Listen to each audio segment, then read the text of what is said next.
Tanner Perry was 42 and looked like the kind of man people forgot to invite back.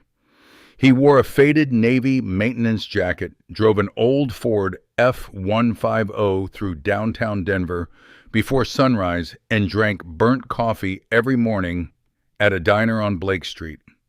Most people believed his ex-wife had been the successful one. What they didn't know was that the energy system running half the buildings around Lodo had been designed on Tanner's laptop in a motel room 3 years earlier. Then Tanner stepped into the glass boardroom on the 31st floor and stopped cold. Lauren Perry was sitting at the far end of the table, and behind the board nameplates sat Grant Holloway, Emily Carter, and Jason Mercer, the same friends she once convinced to cut him off completely. Before we continue, comment your country and local time below. And if you enjoy stories where quiet people let the truth speak for them, subscribe to the channel. Tomorrow's story gets even colder. Tanner Perry met Lauren Whitaker in October of 2007 at a University of Colorado alumni fundraiser in downtown Denver. The event was held inside a renovated brick hotel near Larimer Square. Expensive bourbon, jazz piano in the corner, men in tailored jackets pretending not to look at each other's watches. Tanner almost didn't go. He had spent the entire afternoon inside a server room at a medical supply company in Centennial, replacing cooling units after a power fluctuation burned through 2 backup systems. By 7 o'clock, his shoulders ached, and his hands still smelled faintly like machine oil. Lauren noticed him because he wasn't trying to be noticed. While other men hovered around the open bar, telling stories too loudly, Tanner stood near the windows overlooking Market Street, quietly rotating the ice in his glass while studying the snowfall outside. Lauren walked over first. "You look like you hate these events," she said. Tanner glanced toward the crowd. "I don't hate them. You just look trapped." "That too." She laughed immediately. Easy, warm, practiced. Lauren Whitaker had the kind of face people trusted quickly. Blonde hair always perfect. Sharp cheekbones softened by a permanent smile. She worked in public relations for a commercial real estate firm called Easton Urban Development, and she understood something Tanner never did. People liked confidence more than honesty. Still, the beginning felt real. For the first 2 years, they worked well together in the strange way opposites sometimes do. Lauren filled silence easily. Tanner preferred listening. Lauren liked restaurants with reservation lists 3 weeks long. Tanner liked diners where the coffee was terrible, but always hot. They married in spring of 2010 at a small venue outside Boulder. Grant Holloway stood beside Tanner as best man. Jason Mercer nearly got thrown out of the reception after trying to race a golf cart across wet grass. Emily Carter cried during the vows, even though she barely admitted it afterward. Back then, the group felt permanent. Sunday football at Jason's house, wine nights at Grant's condo near Wash Park, summer rooftop parties downtown. Lauren fit naturally at the center of all of it. Tanner never did. He was quieter than the others, less polished. While Grant argued mergers and acquisitions over drinks, and Jason bragged about logistics contracts across Arizona, Tanner usually sat near the edge of conversations with a beer in his hand, listening more than speaking. People mistook that for a lack of ambition. Lauren slowly started believing it too. At first, the comments sounded harmless. You know, she told him once while getting ready for a charity dinner, people might connect with you more if you talked about yourself occasionally. Tanner adjusted the cuff on his shirt. I talk when I have something to say. That's exactly the problem. Another time during dinner with Emily and Grant, Lauren laughed and said, if Tanner could marry his laptop, he probably would. Everyone laughed. Tanner smiled politely because that was easier than explaining he'd spent 6 months building a predictive energy model after midnight every night. At the time, he still worked as a systems engineer for a building automation contractor in Denver Tech Center. The pay was decent, the hours were brutal, but every night after work, Tanner disappeared into the garage behind their Cherry Creek house. Lauren thought he was wasting time. What Tanner was actually building was the first version of a machine learning energy optimization platform capable of reducing power waste in commercial buildings. The idea came after years inside overheated server rooms and malfunctioning HVAC systems. He saw how much energy large buildings wasted because nobody could predict load shifts accurately in real time. So he built something that could. At first it was ugly. Half the code barely held together. The interface looked like software from 1998, but it worked. Tanner tested small simulations against archived data from office towers around Denver. Night after night, the numbers improved. 7% savings, 9%, 12, then 15. He kept folders full of handwritten calculations stacked inside old Home Depot boxes in the garage. Lauren barely looked at any of it. One night she stepped into the garage holding a glass of wine while Tanner stared at 4 monitors glowing blue in the dark. You're seriously spending another Friday on this? Tanner rubbed his eyes.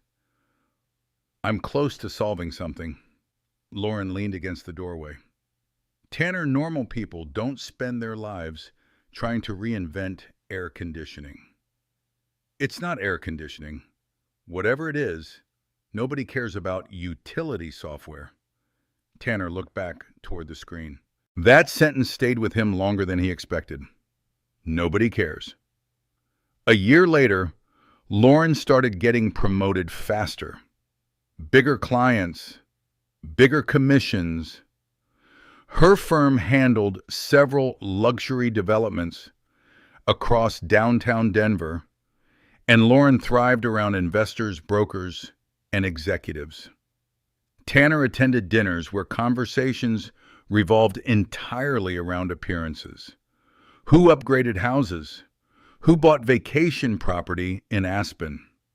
Who joined which club? Lauren adapted naturally to all of it. Tanner looked more out of place every month. The first serious crack appeared during a rooftop party in Rhino. Jason had just signed a major distribution contract. Grant was discussing a partnership deal worth millions. Everyone drank expensive whiskey while downtown lights reflected against the windows. Someone asked Tanner what he was working on. Before he could answer, Lauren smiled and said, honestly, mostly weird energy spreadsheets. The group laughed lightly. Tanner noticed Emily glance at him, waiting for him to respond. He didn't.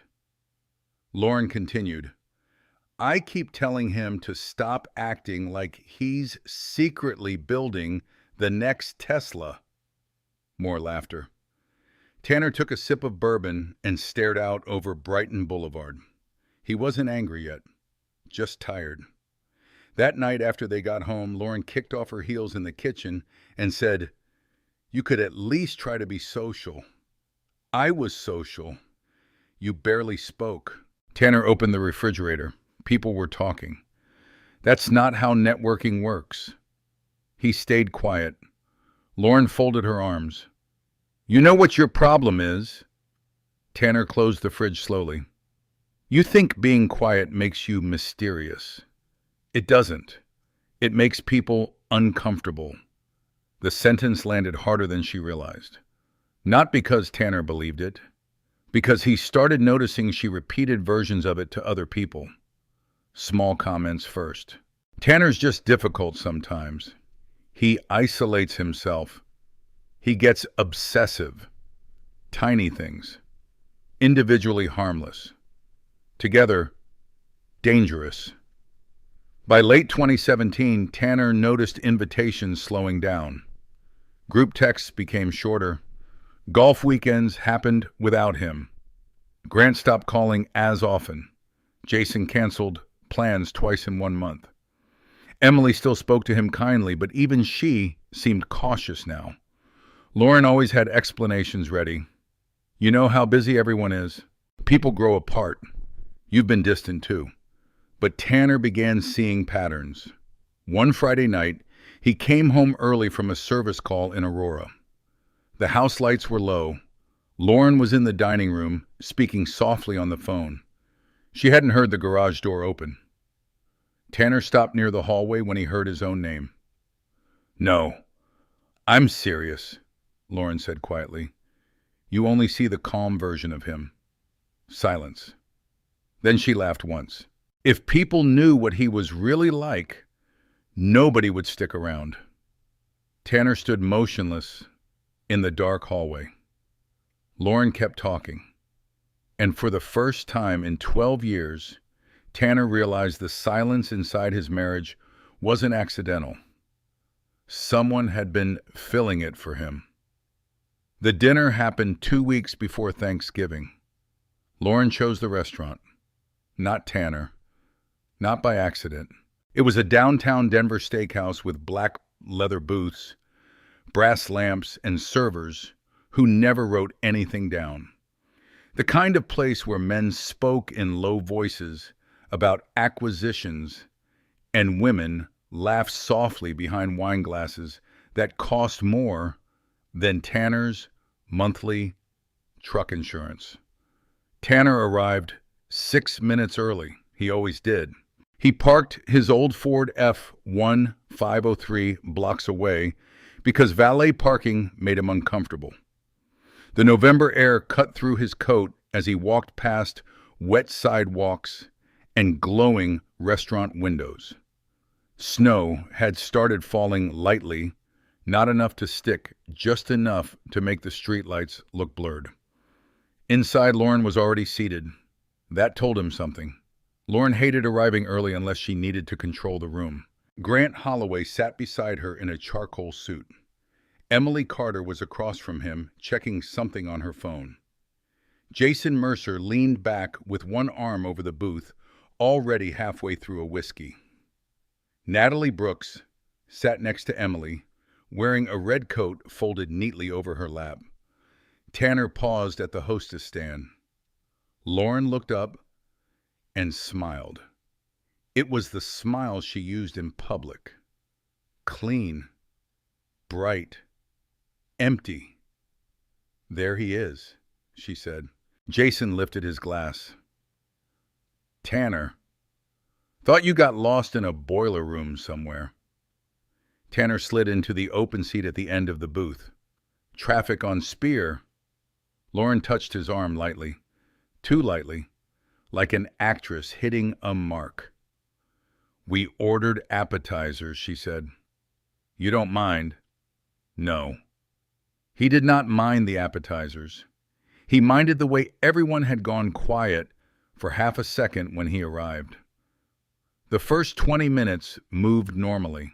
Jason talked about expanding a cold storage route into Salt Lake City. Grant complained about a client who wanted Silicon Valley terms with a Denver budget. Emily mentioned a financing issue at Summit Ridge Properties. Natalie asked Lauren about a luxury condo campaign near Union Station.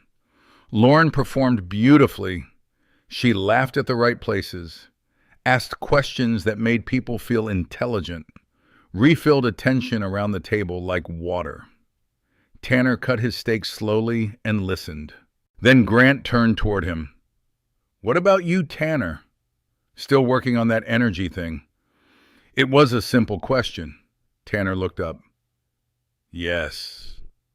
Lauren smiled before he could say more. He's always working on something, she said. Jason grinned. That sounds dangerous. It would be? Lauren said if any of it ever left the garage. The table laughed. Not cruelly. Not yet. Tanner set his knife down. He could have explained the model. He could have told them he had run simulations across 42 commercial building profiles. That the newest version was predicting peak energy load with better accuracy than the software his employer licensed for 6 figures a year. He could have told them the system had identified a cooling cycle error in a medical office building that saved the client $9,000 in 1 month. Instead, he picked up his water glass. Lauren watched him over the rim of her wine. Emily noticed. Tanner saw that too. There was always a moment before people chose sides. Usually it passed so quietly, no one could name it later. Lauren leaned back. The truth is, she said, I worry about him sometimes. The sentence changed the temperature at the table. Grant's smile faded slightly. What do you mean? Lauren looked down like she regretted speaking. Tanner felt his jaw tighten. She had practiced this.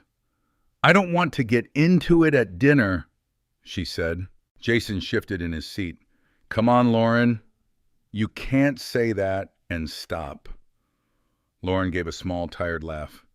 Tanner heard the softness in it, a weapon wrapped in velvet. It's just been a hard year, she said. Tanner gets very focused. And when things don't go right, he shuts everyone out. Tanner looked at her. Lauren. She did not look back. I'm not attacking you, she said gently. That was worse than anger. Anger could be answered. Gentleness made him look guilty before he opened his mouth. Emily put her phone face down. Tanner, she said carefully. Are you okay? He nodded once. I'm fine. Lauren exhaled, almost invisible. That's what he always says. No one touched their food for several seconds. Tanner could hear plates moving in the kitchen. A server laughing near the wine room.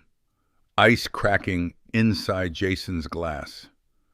Grant looked uncomfortable. Jason looked curious. Natalie looked like she already believed Lauren. Emily looked torn. Tanner had seen electrical panels fail in slow stages. A flicker first, a hum, then heat behind the wall. By the time anyone smelled smoke, the damage had already spread. This felt like that. Lauren continued carefully. He doesn't like me talking about this, she said. But there are days where I don't know which version of him I'm coming home to. Tanner's hand went still around the glass. There it was. Not a direct accusation, something worse. A shape people could fill with whatever fear they already carried. Grant cleared his throat. Maybe this isn't the place. You're right, Lauren said quickly. I'm sorry. But she was not sorry. Tanner knew because she reached for her wine immediately after and took a slow sip. The dinner never recovered. Jason tried to restart a conversation about the Broncos. Natalie asked about holiday plans. Grant ordered another round. Emily asked Tanner one question about work, but her voice had changed, careful now, measured, as if he had become fragile at the table. Tanner answered plainly. No one followed up. When the check came, Grant took it before anyone else could. I've got this. Normally Jason would argue. He didn't. Outside, the snow had thickened. The valet stand glowed under a heat lamp. Lauren waited near the curb while Tanner went to get the truck. He walked the 3 blocks alone with his collar-turned-up shoes crunching through the thin white layer forming over the sidewalk. His phone buzzed. A message from Jason. Good seeing you tonight, man. Take care of yourself. Tanner stared at it under a streetlight. Take care of yourself. 3 words people sent when they wanted distance without guilt. He did not reply. By the time he brought the truck around, Lauren was standing under the restaurant awning with her arms folded. Snow collected lightly in her hair. She looked calm. Too calm. Tanner unlocked the doors. Neither of them spoke until they pulled out onto 18th Street. The windshield wipers scraped back and forth. Lauren watched the city pass outside. "You embarrassed me tonight," she said. Tanner kept both hands on the wheel. "I embarrassed you. You sat there like a wall. You lied about me." She turned her head slowly. "I told them I was worried. You told them to be afraid of me." Lauren laughed once quietly. "That's your problem, Tanner. You hear one thing and twist it into an attack." He stopped at a red light. The glow washed across her face. For a second, he saw her clearly. Not angry. Not scared. Certain. That was what disturbed him most. She believed control was the same thing as truth if she reached enough people first. The light changed. Tanner drove on. Over the next month, the circle closed. Grant canceled golf first. "Sorry, buried with work." "Let's find another time." There was no other time. Emily stopped sending Tanner commercial property articles she thought he would enjoy. When he emailed her a question about utility data in multi-tenant buildings, she replied 4 days later with 2 sentences and no warmth. Jason stopped calling during Sunday games. Natalie removed Tanner from a group chat about a Christmas party and blamed it on cleaning up old threads. Lauren noticed all of it. Of course she did. She moved through the house with quiet satisfaction, never mentioning the missing calls directly. Tanner began documenting, not dramatically, not obsessively, methodically. He created a folder on an encrypted drive. Dates, screenshots, messages, calendar changes, emails, notes after conversations. He did not know yet what he would need. He only knew that memory became useless when people decided not to believe it. One night in December, after another party invitation arrived, addressed only to Lauren Tanner, found her in the garage. She stood near his workbench, looking at the monitors, the notebooks, the server logs taped along the wall. "This is sad," she said. Tanner closed the laptop halfway. "What is this?" She gestured around the garage. "You sitting out here pretending this is going somewhere." He did not answer. Lauren stepped closer. "You think if you build something, everyone will realize they were wrong about you?" Tanner looked at her then. Her voice stayed low. "But they won't. Because people don't care what you build if they don't like who you are." Snow tapped softly against the garage window. Tanner stood. Lauren smiled faintly. By the end of the year, she said, "You'll have nobody left." Then she walked back into the house and shut the door behind her. Tanner remained in the garage for a long time. The old space heater clicked near his feet. His monitors glowed across the workbench. Outside, Denver disappeared behind a curtain of white. At 11:43 p.m., Tanner opened the folder on his encrypted drive. He added one new note. Lauren's statement, garage, December 14th. Threatened social isolation. Then he saved it, backed it up, and returned to the code. Lauren filed for divorce on a Tuesday morning in January.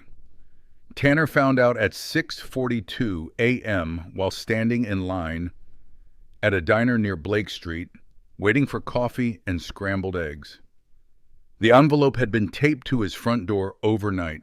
Official, cold. A thick packet from Cole and Bender Family Law.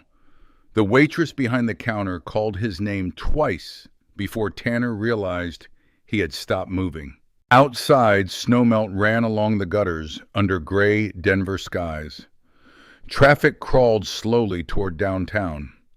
A construction crew hammered steel somewhere across the street. Tanner sat alone in the booth nearest the window and opened the packet carefully. Lauren Whitaker Perry versus Tanner Michael Perry. Irreconcilable differences. Request for division of marital assets. Request for temporary residence rights. Request for disclosure of all technology-related business interests. Tanner read the last line twice, then once more. Not because he was surprised, because Lauren had finally confirmed something he suspected for months. She knew the software mattered now. The waitress approached carefully with his plate. "You okay, hon?" Tanner folded the packet closed. "Yeah," he said quietly. "Just paperwork." He left $20 on the table untouched and walked back outside. The air smelled like wet concrete and diesel fuel. For several minutes, he sat inside the truck without starting it. Most people imagine divorce beginning with screaming, lawyers, broken dishes, slamming doors. Tanner discovered it could begin with something much quieter. Precision. Lauren had timed it perfectly. By January, most of the friend group had already drifted away from him. Socially isolated people looked unstable faster, easier to doubt, easier to frame as emotionally disconnected. Lauren understood perception better than Tanner ever would, and now perception had become legal strategy. That evening, Tanner came home early. Lauren sat at the kitchen island, scrolling through her phone beside a glass of white wine. The television played muted news coverage in the background. She did not look nervous, only prepared. "You got the papers," she said. Tanner placed the envelope on the counter. "Yes." Lauren nodded slowly. "I think this is best." "For who?" "For both of us." The answer arrived too quickly. Tanner opened the refrigerator and stared at leftovers he no longer wanted. "You're claiming rights to my software." Lauren crossed one leg calmly. "You built it during the marriage. I built it before sunrise and after midnight while working full-time. That doesn't change anything legally." Tanner closed the refrigerator door. "Have you even seen the code?" Lauren sighed. "Tanner, this is exactly what I mean." "What?" You get obsessive immediately. There it was again, the same framing. Every disagreement became evidence of instability. Every defense became aggression. Tanner leaned against the counter quietly. "You've been preparing this for a while." Lauren finally looked directly at him. "I've been surviving this for a while." He almost laughed. Not because it was funny, because the sentence sounded rehearsed. By the next morning, Tanner contacted Robert Whitmore. Grant Holloway would have been the obvious choice once. Grant specialized in corporate law and M&A disputes downtown. But Tanner no longer trusted that line between friendship and loyalty. Robert Whitmore operated differently. His office sat inside an older brick building near Civic Center Park. No modern branding, no polished marble lobby, just shelves full of legal binders and framed certificates faded by sunlight. Robert himself looked closer to a retired history professor than a divorce attorney. Gray hair, steel-rimmed glasses, slow voice, careful eyes. He read the divorce filing silently while Tanner sat across from him. After 10 minutes, Robert removed his glasses. "Did you document your development process?" "Yes." How thoroughly? Tanner slid a flash drive across the desk.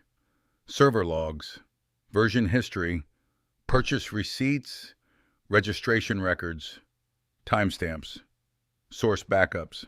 Robert stared at him for a moment. "You expected this." Tanner looked toward the office window.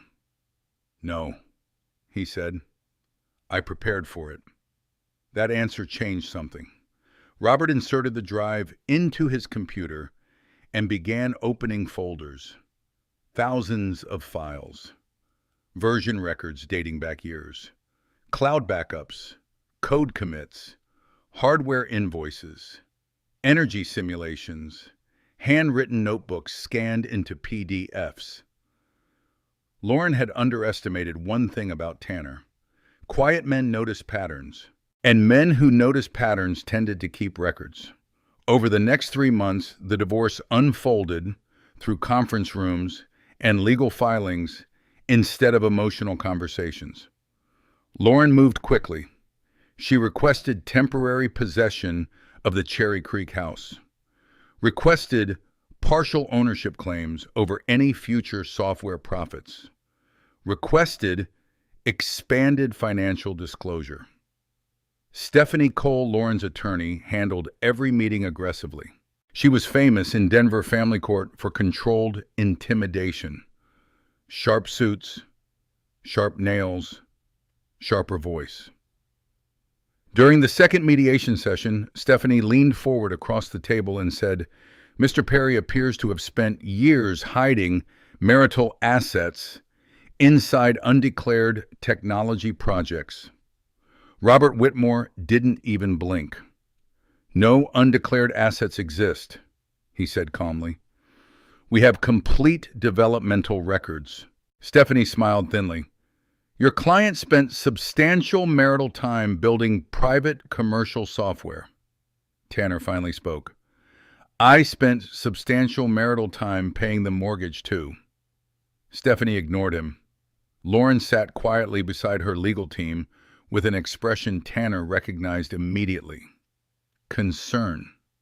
Manufactured concern looked almost identical to compassion from a distance. That was why it worked. Outside the mediation room, Tanner noticed more small fractures spreading through his life. Jason Mercer stopped replying entirely. Emily Carter sent one message, wishing him the best through everything. Grant called once. Only once. "I don't want to get involved," Grant said carefully over the phone.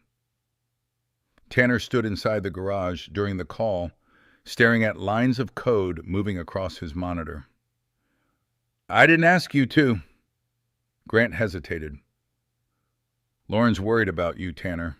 The silence afterward lasted 3 full seconds. Then Tanner said quietly, "I know." Grant never called again. The court hearings became uglier by spring. Stephanie Cole attempted to characterize Tanner's garage work as obsessive behavior damaging the marriage. Lauren testified about emotional isolation, about Tanner withdrawing into technology. Tanner listened without expression, not because the words didn't hurt, because reacting emotionally inside family court often became evidence itself. So he stayed precise. When asked questions, he answered directly. When financial accusations appeared, he produced documentation.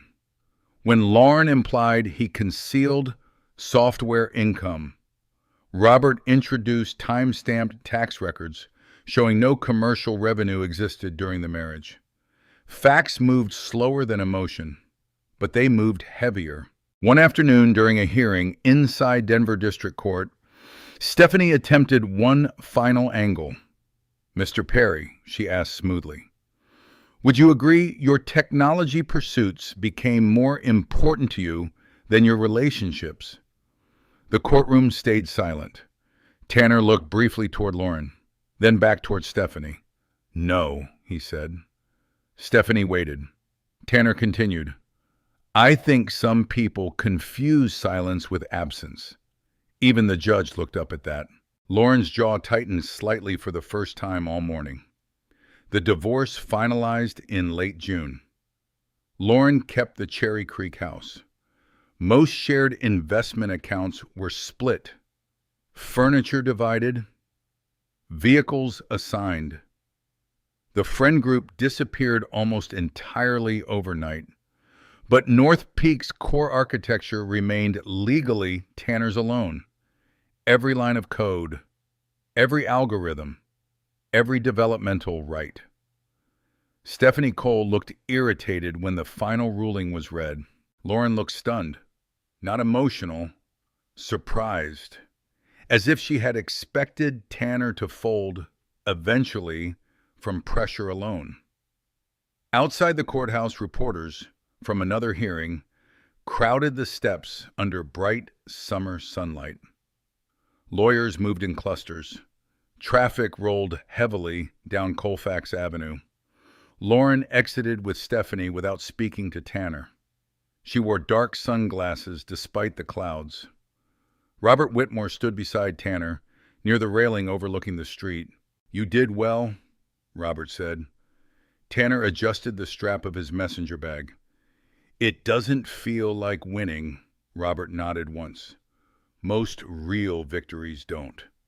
Then the older attorney handed him a small envelope. Inside sat the original flash drive Tanner had brought during their first meeting. The black USB was scratched slightly near the edge now. Tanner turned it slowly between his fingers. Years of work, inside something small enough to lose in a pocket. Robert studied him carefully. "What are you going to do now?" Tanner looked down toward the city traffic below. Denver shimmered under summer heat. Glass towers, construction cranes, office buildings burning electricity by the second. Then he slipped the flash drive into his jacket pocket. "Finish it," he said. That night, Tanner returned alone to the Cherry Creek house for the final time. Lauren had already removed most of her belongings. The rooms echoed now. The garage remained nearly untouched. Monitors, whiteboards, server racks, extension cords running across concrete floors. Tanner stood in silence for several minutes. This room had cost him almost everything. Marriage, friends, reputation, years. But standing there now, he understood something Lauren never had.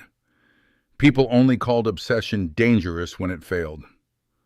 At 11:18 p.m., Tanner loaded the final storage box into the back of the Ford.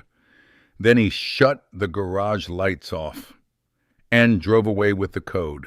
The motel room smelled faintly like bleach and burnt coffee. Room 214 at Aspen Crest Extended Stay sat on the far end of the second floor, overlooking Interstate 25. Trucks rolled past all night.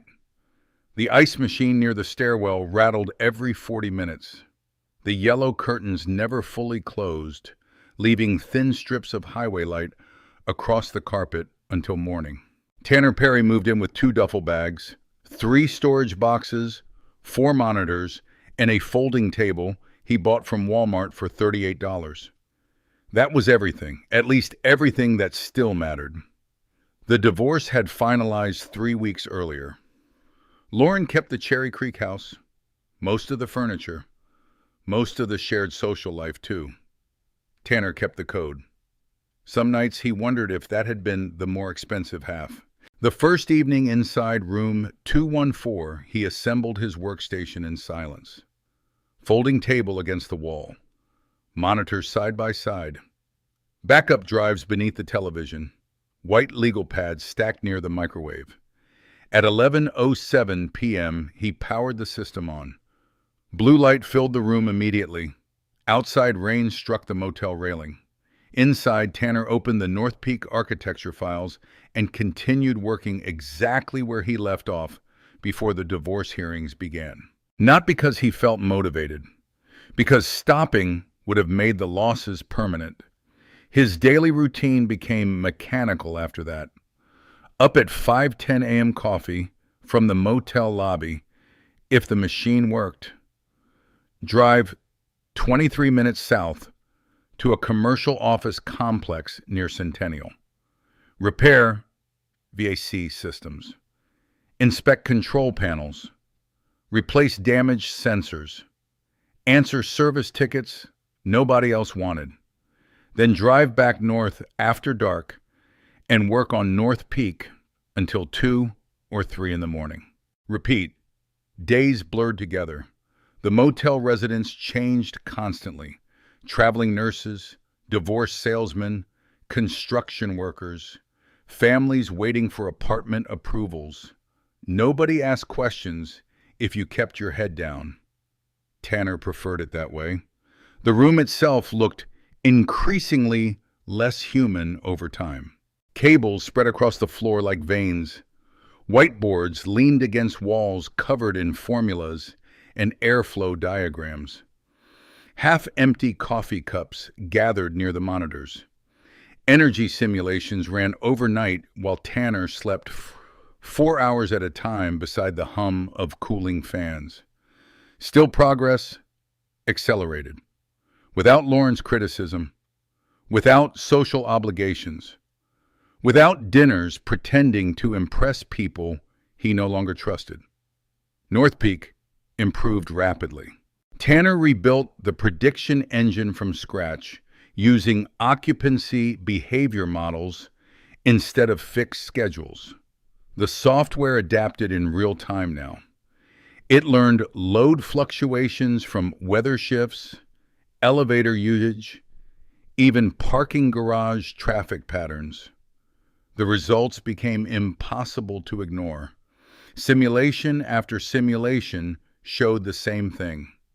15% reduction, then 17, then 19. One Thursday night, around 1:30 a.m., Tanner leaned back in the motel chair, staring at the newest performance report glowing across monitor 3. Building efficiency increase 18.7%. He rubbed both hands across his face slowly. For the first time in months, he smiled, only slightly. Then his phone buzzed. An unknown number. Tanner almost ignored it. Instead, he answered quietly. "Hello." A woman's voice came through. "Hi, is this Tanner Perry?" "Yes." "This is Megan Walsh. I got your number from Carlton Mechanical." Tanner sat up straighter. Carlton Mechanical handled subcontracting for several office properties around Aurora. Tanner had done overnight emergency work for them twice that winter. Megan continued. "They said you built some kind of building optimization software." Tanner paused. "Why?" "I'm helping manage accounting for a small commercial property group," she said. "One of our buildings has energy costs that are, honestly, ridiculous." Tanner looked toward the simulation report still glowing on the screen. "What kind of building?" "Mixed-use office. 4 floors. Aurora Tech Center. Square footage about 90,000. Tanner reached for a pen automatically. Most people heard opportunity and became emotional. Tanner became precise. Megan answered questions quickly. Utility history, cooling schedules, peak hour costs, maintenance problems. By the end of the call, Tanner had 3 pages of notes. "We can pay for a consultation," Megan said carefully. "Not much, but enough to make it worth your time." Tanner stared at the rain sliding down the motel window. "It's worth my time," he said. The building sat near East Alameda Parkway. Old mechanical systems, poor airflow balancing, ancient software controls patched together by 3 different vendors over a decade. Tanner walked through the property alone the following Saturday morning with a flashlight and clipboard, while Megan followed beside him carrying invoices. She was 36, brown hair tied back loosely. No expensive jewelry, no rehearsed corporate smile. Unlike Lauren, Megan listened when Tanner spoke technically. Actually, listened. "The cooling cycles are fighting each other," Tanner explained, while kneeling near an equipment cabinet. "This unit spikes load every 42 minutes because the occupancy schedule's wrong." Megan frowned. "Can that really affect costs that much?" Tanner pointed toward the control panel. "It already has." 3 weeks later, North Peak's first live test began. Not under the company name yet. At that stage, Tanner still operated under Perry Systems LLC because North Peak technically existed only inside notebooks and server files. The first 72 hours were rough.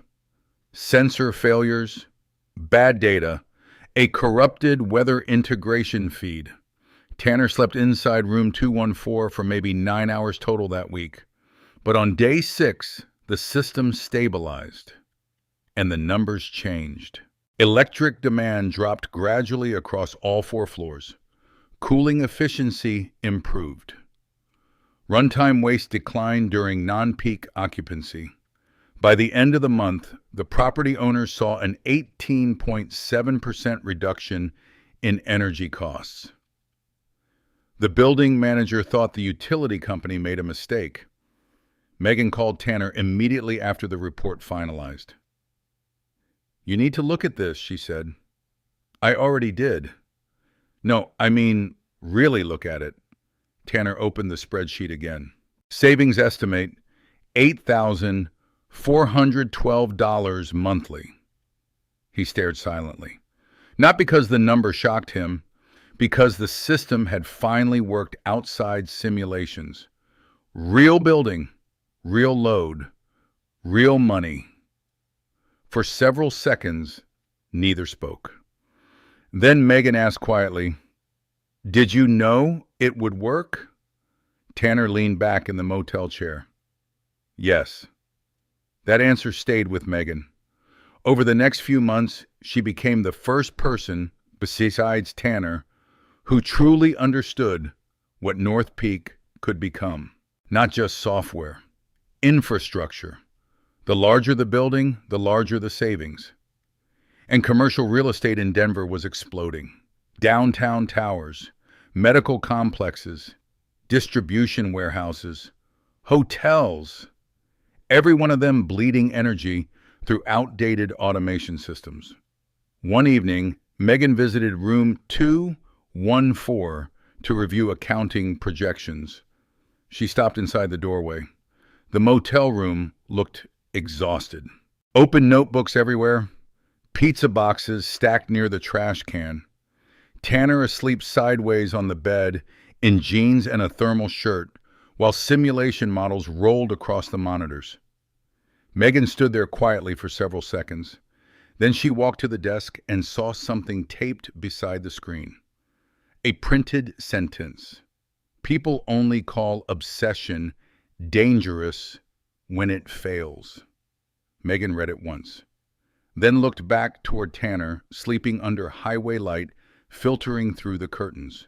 Most people who talked about changing industries sounded loud before they sounded credible. Tanner was the opposite. Quiet, methodical. Already building something before anyone believed it mattered. That was what convinced her, not confidence, consistency. 2 weeks later, Megan quit her bookkeeping position and joined Perry Systems part-time. Tanner tried talking her out of it. "You should keep stable work," he told her over coffee at a diner near Colfax. Megan stirred cream into her cup slowly. "You know what stable work usually means?" Tanner looked at her. "Slowly helping someone else get rich." He almost smiled. Almost. That same afternoon, Megan reviewed the LLC paperwork and frowned. "Perry Systems sounds like a plumbing company." Tanner looked up from his laptop. "What's wrong with plumbing companies?" "Nothing," she said. "But this thing deserves a real name." 3 hours later, after pages of rejected ideas, Megan circled 2 words on a legal pad. North Peak Grid. Tanner stared at it quietly. Outside the diner window, snow drifted across East Colfax under orange streetlights. North Peak. Strong. Cold. Steady. It sounded like something that already existed. That night, Tanner officially registered the new company name online from room 214. North Peak Grid Systems, LLC. At 2:14 a.m., the confirmation email arrived. Tanner read it twice, then looked around the motel room. Cheap carpet, buzzing neon outside, half-broken heater, cables across the floor, no friends left, no marriage, no guarantees, only code. But for the first time since the divorce, the future no longer looked empty. It looked expensive. The first major opportunity arrived through a spreadsheet. Not a meeting, not a sales pitch, not networking. A spreadsheet. Megan Walsh emailed Tanner at 11:18 p.m. on a Thursday with the subject line, Summit Ridge Utility Reports. Tanner opened the file inside room 214 while eating cold takeout noodles from a white carton balanced beside his keyboard. The numbers immediately caught his attention. 3 office buildings owned by Summit Ridge Properties had experienced unexplained spikes in overnight energy demand across 6 consecutive quarters. Not random spikes, patterns. That mattered. Random failures usually meant hardware. Patterns meant systems. Tanner leaned closer to the monitor. Building occupancy dropped after 7 p.m. But cooling demand stayed abnormally high until nearly midnight. The software controlling airflow schedules was overcompensating every evening because it relied on static occupancy assumptions from pre-pandemic usage models. The buildings were cooling empty offices for years. He opened another tab and started calculating potential losses. By 1:07 a.m., Tanner estimated Summit Ridge was wasting close to $300,000 annually across only those 3 properties. He stared at the figure in silence. Then he called Megan. She answered groggily. Do you know who oversees financial operations there? Temporarily. Megan yawned. Emily Carter. Tanner's hand stopped moving over the keyboard. For several seconds, neither spoke. Megan realized it immediately. Oh, Emily Carter. The same Emily who used to spend Sunday afternoons drinking wine with Lauren on their Cherry Creek patio. The same Emily who slowly stopped answering Tanner's emails after the divorce. The same Emily who once looked genuinely uncomfortable during that final steakhouse dinner downtown. Tanner leaned back slowly. I'm not interested if this turns into personal drama. Megan sat up on the other end of the call. It's not personal if the numbers are real. The numbers are real. Then let the numbers talk. Tanner looked again at the utility reports, glowing blue against the dark motel room. $300,000. That kind of waste got attention, even from people trying not to notice you. The meeting happened the following Tuesday at Summit Ridge's headquarters near downtown Denver. Tanner arrived 14 minutes early. Gray winter skies hung low over the city. Snow lined the curbs in dirty, frozen piles. Office workers hurried through revolving glass doors, carrying coffee cups and laptop bags. Tanner parked his old Ford F-150 in the visitor garage between 2 luxury SUVs worth more than his annual salary from HVAC work. He wore the only suit he still owned, navy, slightly outdated, pressed carefully the night before inside the motel bathroom. Megan met him in the lobby. You look nervous, she said quietly. I look cold. You're both. Probably true. The elevator ride to the 12th floor felt longer than it was. Tanner kept reviewing numbers mentally while the digital floor count climbed upward. Not because he feared the meeting, because data calmed him.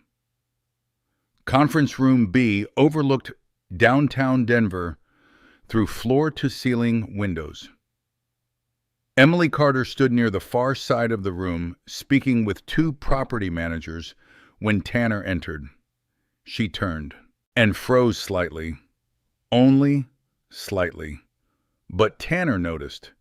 Emily looked almost exactly the same as she had years earlier. Dark blazer, blonde hair pinned neatly back, calm posture, the kind of executive presence built through years of boardrooms and financial negotiations.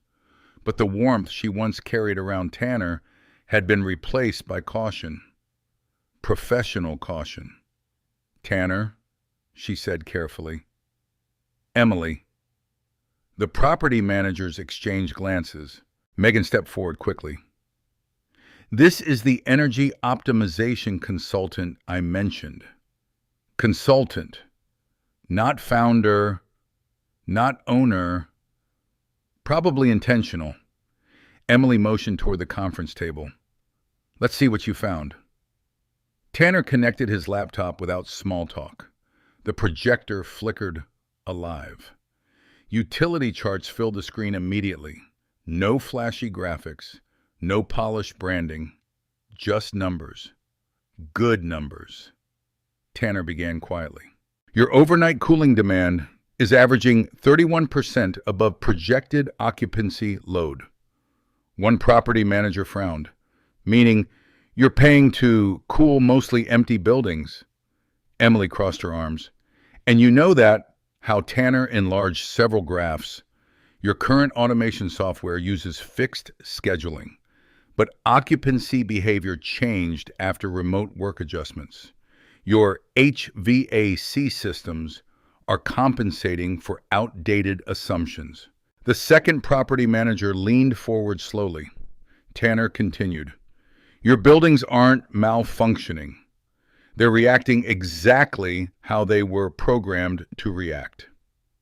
Emily said nothing. That worried Tanner more than skepticism would have.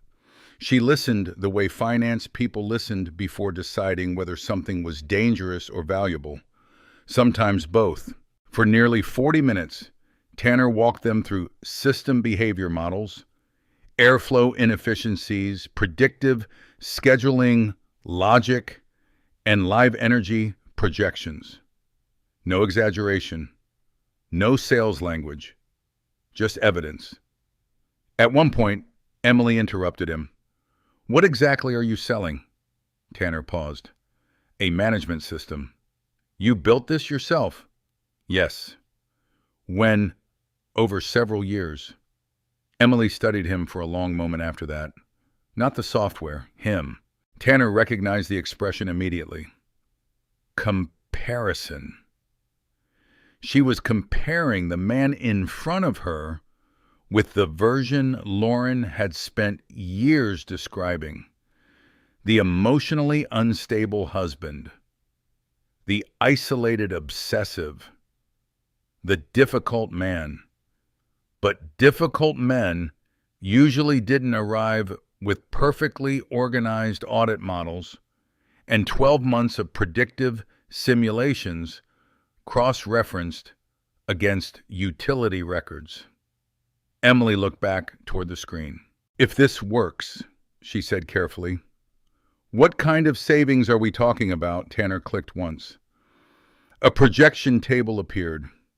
Estimated annual reduction, $312,440. The room went silent.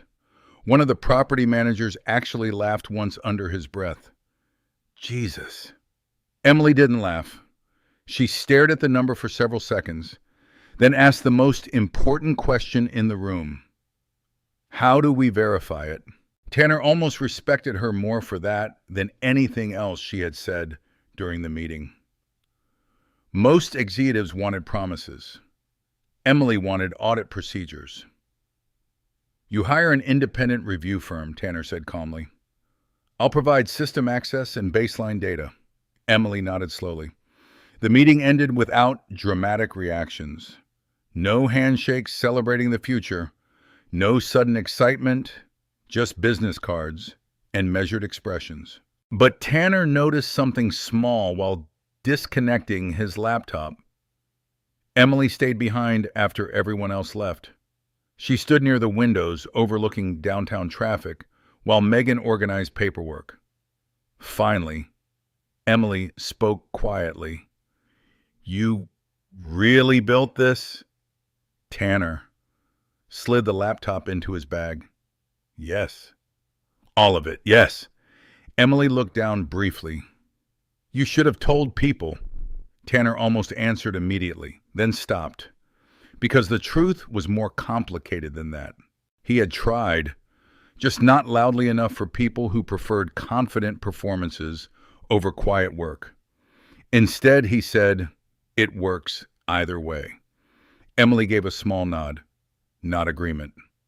Recognition. 2 weeks later, Summit Ridge hired an independent energy audit firm out of Boulder. 3 engineers reviewed North Peak's live integration system. Tanner gave them full access, source logs, usage data, performance metrics, everything. Lauren once accused him of being obsessive about documentation. Now that obsession protected him. The audit process consumed 18 days. During that time, Tanner barely slept. Not because he doubted the software, because this was the first moment that could change everything. If the audit failed, North Peak remained a motel room experiment. If it succeeded, Tanner refused to finish the thought out loud. The call came at 8:42 p.m. while he sat cross-legged on the motel bed reviewing thermal response data. Megan burst through room 214's door without knocking. "You saw it yet?" Tanner stood immediately. "What happened?" Megan held up her phone. Her hands were shaking slightly. The audit finalized. Tanner took the phone. Independent verification results confirmed. Estimated annual savings, $318,771. System performance exceeded projection model by 2.1%. For several seconds, Tanner said nothing. Traffic hummed outside the motel window. The heater clicked softly beside the wall. Megan laughed first. "Oh my God." Tanner sat slowly on the edge of the bed, staring at the report. Real numbers now. Verified numbers. Not simulations. Not hope. Evidence. Then his phone buzzed again. Unknown incoming call. Denver area code. Tanner answered quietly. "Hello," Emily Carter's voice came through. Professional, controlled, but different now. "Tanner," she said, "I think we need to talk seriously about scaling this." He looked toward the glowing monitors around room 214. The cables, the notebooks, the folding table. Everything suddenly looked smaller than it had yesterday. Emily continued carefully. "And Tanner?" "Yes." A pause. "Not long. Just enough to matter. I owe you an apology." Tanner stared at the audit report in silence. Then he looked out the motel window toward the Denver skyline glowing faintly in the distance. For the first time in years, someone from the old circle had finally looked at the evidence before believing the story. And once that started happening, Tanner knew something important. The silence around him was beginning to crack. Grant Holloway first saw the North Peak audit report at 11:26 p.m. on a Sunday. He was alone in his condo overlooking Washington Park barefoot, halfway through a 12-year Macallan while reviewing acquisition documents for a healthcare merger in Phoenix. Emily Carter had forwarded the file with only one sentence attached. "You should read this carefully." Grant almost ignored it. His inbox received hundreds of documents weekly. Most disappeared unread into folders handled by associates the next morning. But Tanner Perry's name caught his attention immediately. He clicked. 10 minutes later, the whiskey sat untouched beside him. Grant leaned back slowly in his chair and reopened the report from the beginning. Independent energy verification, live building integrations, documented cost revisions, technical certifications. Every page looked clean, thorough, difficult to fake. That bothered him, not because he doubted the software, because he suddenly realized how little he actually knew about Tanner's life during the years everyone quietly abandoned him. Grant removed his glasses and rubbed his eyes. Then his attention landed on the timestamps. North Peak's earliest developmental architecture dated back years before the divorce, years before Lauren had started describing Tanner as unstable and isolated. Grant frowned slightly. Something about the timeline felt wrong now. Lawyers lived by timelines. Human memory lied constantly. Documents lied less. Grant opened another browser window and searched old email chains from years earlier. The first messages looked harmless. Lauren venting casually. Tanner's been impossible lately. I think he's shutting down emotionally. Sometimes I honestly worry about him. Small statements, soft statements, nothing dramatic enough to challenge directly. But reading them years later, grouped together in sequence, Grant noticed something unsettling. Every version of Tanner inside Lauren's stories lacked specifics. No actual incidents, no dates, no concrete events. Only impressions, feelings, concern. Grant leaned forward. Then he searched older messages from Tanner himself. There were barely any. A few replies about football games, holiday scheduling. One article about commercial HVAC systems. Tanner once sent to the group chat that nobody responded to. No attacks, no bitterness, no defensive rants after the divorce. Nothing. That silence suddenly looked different now. At 12:14 a.m., Grant reopened the audit report one final time. Estimated annual savings, $318,771. The software was real, which meant Tanner had been telling the truth the entire time.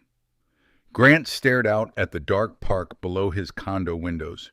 Somewhere during the divorce, he had stopped asking questions because Lauren's version of events sounded easier to believe socially.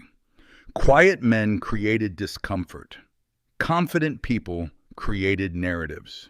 Most groups followed the louder voice. Grant included himself in that. That realization sat badly with him. The next morning, he called Emily. You met with him in person. And Emily stayed quiet briefly. Then she said carefully, he wasn't the person I expected. Grant hated that answer because he understood exactly what she meant. Neither of them wanted to admit how heavily Lauren's descriptions had shaped their assumptions. Grant stood near his office window overlooking downtown traffic. Do you think Lauren lied? Emily answered immediately. I think Lauren edited. That was worse somehow. Outright lies felt easier to reject morally. Selective truth sounded reasonable while still destroying people. Grant ended the call 20 minutes later, with a growing pressure behind his ribs he could not ignore. By noon, he had opened archived messages dating back nearly 4 years. Patterns emerged immediately. Lauren often contacted people individually before group events involving Tanner. Tiny warnings. Tanner's been in a mood lately. Don't bring up work around him. He's under a lot mentally right now. Grant stared at the messages in disbelief. At the time, the comments felt protective. Now they look strategic, carefully strategic. At 3:42 p.m., Grant searched one final thing: public business registration records. North Peak Grid Systems, LLC. Founder Tanner Perry. Registration date aligned perfectly with the post-divorce timeline. Grant leaned back heavily in his chair. Lauren once claimed Tanner spiraled after the divorce. But people spiraling rarely built enterprise-level infrastructure companies alone inside motel rooms. Grant checked the clock, then grabbed his coat. Union Station was crowded with commuters when Grant arrived. Business travelers rolled luggage across polished floors. Students crowded coffee tables near the windows. Snow drifted outside beyond the massive arched entrance. Tanner sat alone near the back of Terminal Bar with black coffee and an open laptop. Exactly on time. Grant stopped several feet away first. For a moment, neither man spoke. Tanner finally closed the laptop halfway. Grant. Grant nodded once. Tanner. The awkwardness between them felt physical. Not hostile. Worse. Earned. Grant sat down slowly across from him. "You look different," he said. Tanner glanced briefly toward the station windows. "So do you." That almost sounded like humor. Almost. A server approached. Grant ordered bourbon. Tanner stayed with coffee. For several seconds, only station noise filled the silence around them. Finally, Grant exhaled. "I owe you an apology." Tanner did not react immediately.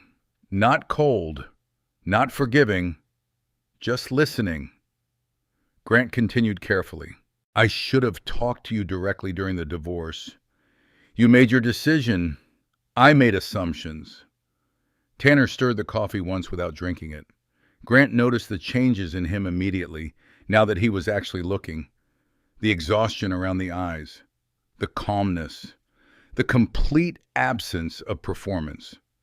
Lauren once described Tanner as emotionally volatile. Grant suddenly realized he had never personally witnessed Tanner lose control even once in 12 years. Not once. "You really built all of this yourself?" Grant asked quietly. "Yes." "In that motel room?" "Yes." Grant laughed once under his breath. Not mockingly, disbelievingly. "My God." Tanner looked up finally. "You didn't come here to compliment software." Grant nodded slowly. "No." He reached into his leather briefcase and removed several printed pages. Old email chains, highlighted sections, Lauren's messages. "I started reviewing things after Emily sent the audit report." Tanner glanced down at the papers. His expression did not change much. That disturbed Grant too. Most people would feel vindicated. Tanner looked unsurprised. "You documented everything, didn't you?" Grant asked. "Yes." "You expected this." Tanner leaned back slightly. "I expected memory to become unreliable." Grant stared at him. That sounded less like bitterness and more like engineering. A man designing for failure conditions before they happened. Grant lowered his voice. "She told us you were unstable." Tanner said nothing. "She implied you isolated yourself, that you became obsessive, difficult." Still nothing. Grant rubbed a hand across his jaw. "And honestly, I believed her because—" He stopped. "Because I was quiet." Tanner finished calmly. Grant looked down. "Because that was exactly it. Not entirely, but enough. Confident people receive the benefit of interpretation. Quiet people inherited suspicion, especially men." Grant drank from the bourbon when it arrived. "Tanner, why didn't you defend yourself more?" For the first time, Tanner smiled slightly. Not happily, just tired. Would it have mattered? Grant opened his mouth, then closed it again. Because he knew the answer, probably not. Not back then. Not once the social narrative hardened. Tanner reached into his messenger bag calmly. Grant expected contracts, audit reports. Instead, Tanner placed a small black external hard drive on the table between them. "What's this?" Grant asked. "Everything." Grant frowned. "Everything?" "Emails, timelines, development records, court filings, notes." Grant stared at the drive. "You kept all this?" "Yes." Why, Tanner looked out toward the snowfall beyond Union Station's tall windows. "Because people trust confidence more than memory." The sentence settled heavily between them. Grant suddenly understood why Tanner's company was succeeding. Not only intelligence, discipline, the kind built quietly over years while other people underestimated him socially. Grant looked again at the hard drive, then back at Tanner. "What do you want from me?" Tanner answered immediately. "Nothing." That answer hit harder than anger would have. Grant realized Tanner genuinely expected nothing now from anyone who disappeared during the divorce. No revenge, no reconciliation demands, no emotional speech, just distance. And somehow that made the guilt worse. The station announcement system echoed overhead while trains arrived outside. Grant sat silently for several seconds. Then finally he said the one thing Tanner had probably deserved years earlier. "We failed you." Tanner looked at him quietly. Then he picked up the coffee cup. "No," he said calmly. "You believe the person talking." Grant watched him carefully after that. And for the first time since the divorce began, he understood something Lauren never had. Silence was not weakness. Sometimes silence was simply a man refusing to waste energy arguing while he built something larger than the room around him. As Grant left Union Station that afternoon, snow falling softly across downtown Denver, he realized something else too. If North Peak kept growing at this speed, people were going to revisit old stories very soon. And some of them were going to look extremely different the second time around. Jason Mercer came back through a loading dock. Not the front entrance, not a boardroom, not a charity dinner with bourbon and fake apologies. A loading dock.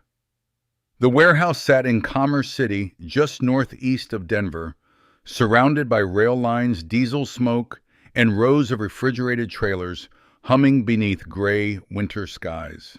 Mercer Logistics had recently acquired the facility after a rushed expansion into pharmaceutical cold storage. The problem was simple. The electrical systems were failing. Not catastrophically, worse, intermittently. Random temperature spikes inside pharmaceutical storage could destroy millions of dollars in product before alarms triggered. 3 incidents had already happened in 6 months. Jason Mercer was losing patience and money. At 4:12 a.m. on a Wednesday, the warehouse nearly lost another shipment. The overnight operations manager noticed cooling zones, fluctuating between safe thresholds every 37 minutes. Technicians checked compressors. Electricians checked backup systems. Nothing explained the pattern. Then one junior facilities analyst noticed something strange. A small software panel labeled North Peak Grid Systems Monitoring Layer Active. The analyst clicked it. Within seconds, the dashboard isolated the problem.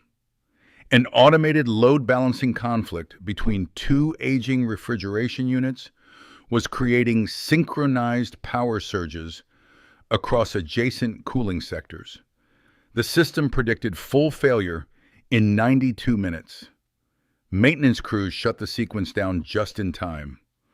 The warehouse avoided an estimated $4.8 million product loss before sunrise. Jason received the report while stepping into his black Escalade outside his Cherry Hills home. At first, he barely paid attention. Then he saw the name: North Peak Grid Systems. Jason frowned immediately. He opened the attached audit summary while traffic moved slowly along I-70 toward downtown. By the time he reached his office, he had read the report twice. At 10:40 a.m., Jason called the warehouse director. "Who installed this system?" "Some company out of Denver," the director answered. "North Peak." "Who's behind it?" Pause. Then Tanner Perry. Jason gripped the phone tighter. For several seconds, he said nothing, because suddenly the timeline in his head rearranged itself. Lauren's stories. Tanner disappearing socially. The divorce. Then silence. Meanwhile, Tanner had apparently been building industrial infrastructure software powerful enough to protect national pharmaceutical logistics networks. Jason sat slowly behind his office desk. He remembered the steakhouse dinner years earlier. Lauren laughing lightly. "He's always in the garage working on weird energy spreadsheets." Jason remembered laughing too. Now he understood something uncomfortable. Tanner had been the only person at that table actually building something real. At noon, Jason canceled 2 investor calls. At 1:15 p.m., he drove personally to the Commerce City warehouse. Snow clouds rolled low across the industrial district. Forklifts moved between loading bays while diesel engines rattled against concrete walls. Inside the operations office, a facility engineer pointed toward a side monitor displaying live North Peak analytics. Jason studied the screen carefully. Power distribution forecasting, thermal drift prediction, load balancing adjustments in real time. The software looked clean, efficient, built by someone who understood systems from the inside instead of from conference rooms. "Can we contact the vendor?" Jason asked. The engineer nodded. "Already sent a service ticket. Their lead engineer's on site today." Jason expected a technician in a branded polo shirt. Instead, 15 minutes later, Tanner Perry walked in through the loading dock wearing work boots and a dark winter jacket dusted lightly with snow. Jason actually stood up instinctively. Tanner stopped too. Neither man spoke for a second. The warehouse noise filled the silence around them. Forklift alarms, truck engines, metal doors slamming shut. Jason stared at Tanner carefully. He looked leaner than before the divorce. More tired too. But steadier somehow. Like pressure had burned unnecessary parts away instead of destroying him. Tanner glanced once toward the monitor. Cooling sectors stabilized. The engineer nodded quickly. Since 6 this morning, Tanner stepped toward the control panel immediately. No performance, no social awkwardness, no attempt to impress Jason, just work. Jason watched him review system logs with calm concentration. Halfway through diagnostics, Tanner finally looked over. "Jason." His voice stayed neutral. Not cold, not warm, just factual. Jason swallowed once. "Didn't expect to see you here." Tanner returned his attention to the monitor. "I'm on site 3 days a week." The answer landed harder than Jason expected. 3 days a week, meaning Tanner built this company personally from the ground level upward. No PR team. No inflated startup branding, no fake executive image, actual infrastructure work. Jason shoved both hands into his coat pockets. "You saved us a fortune last night." Tanner typed something into the terminal. The system did. Jason almost laughed. Same Tanner, still redirecting credit away from himself automatically. The engineer left briefly to answer another call, leaving the two men alone near the loading dock office. Snow blew sideways outside through partially open bay doors. Jason looked at Tanner carefully. I owe you an apology. Tanner continued reviewing thermal logs. For what specifically, Jason blinked once. The question wasn't aggressive, just precise. That somehow made it worse. Jason exhaled slowly for disappearing. Tanner nodded once without looking up. You weren't the only one. That's not an excuse. No. Silence returned briefly. Jason studied him. Years earlier, Lauren described Tanner as emotionally difficult and unstable. But standing here now, inside a freezing warehouse at the center of a multi-million-dollar logistics operation, Jason realized something obvious.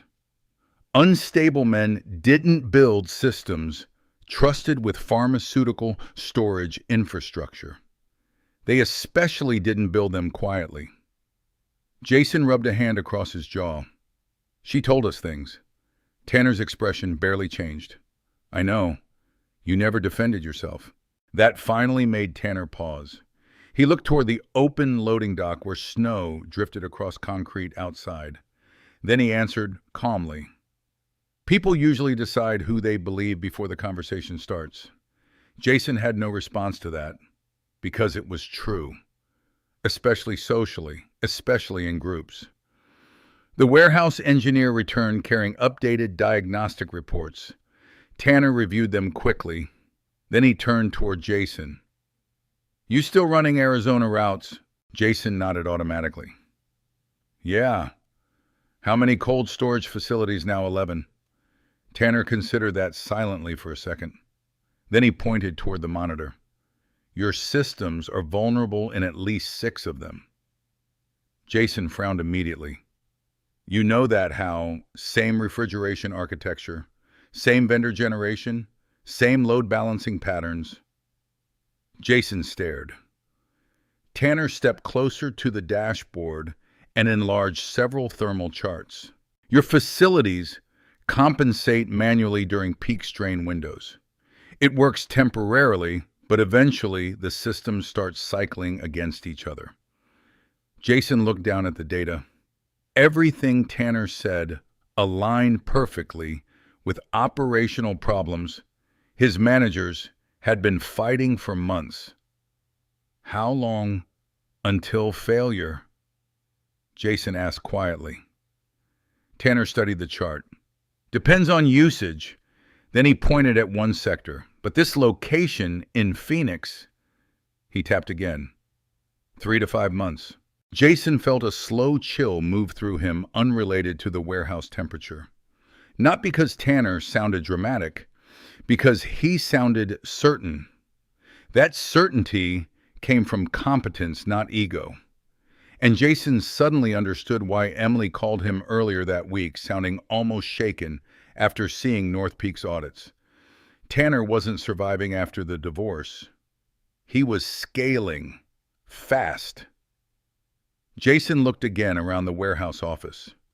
North Peak Terminals. North Peak Diagnostics. North Peak alerts integrated directly into logistics operations. Somewhere during the years, everyone stopped calling Tanner Perry. He had quietly become dangerous in the most underestimated way possible. Useful. Extremely useful. By late afternoon, Tanner finished system adjustments and prepared to leave. Jason followed him through the warehouse toward the loading dock exit. Snow crunched under their boots outside. Tanner carried a worn laptop bag over one shoulder. Same calm posture, same quietness. But Jason noticed something now he had missed before. Confidence. Not loud confidence. Structural confidence. The kind built from knowing exactly what you can do. Jason stopped beside Tanner's old Ford, parked near the loading area. "You should come by the office sometime," he said carefully. Tanner unlocked the truck. "For what?"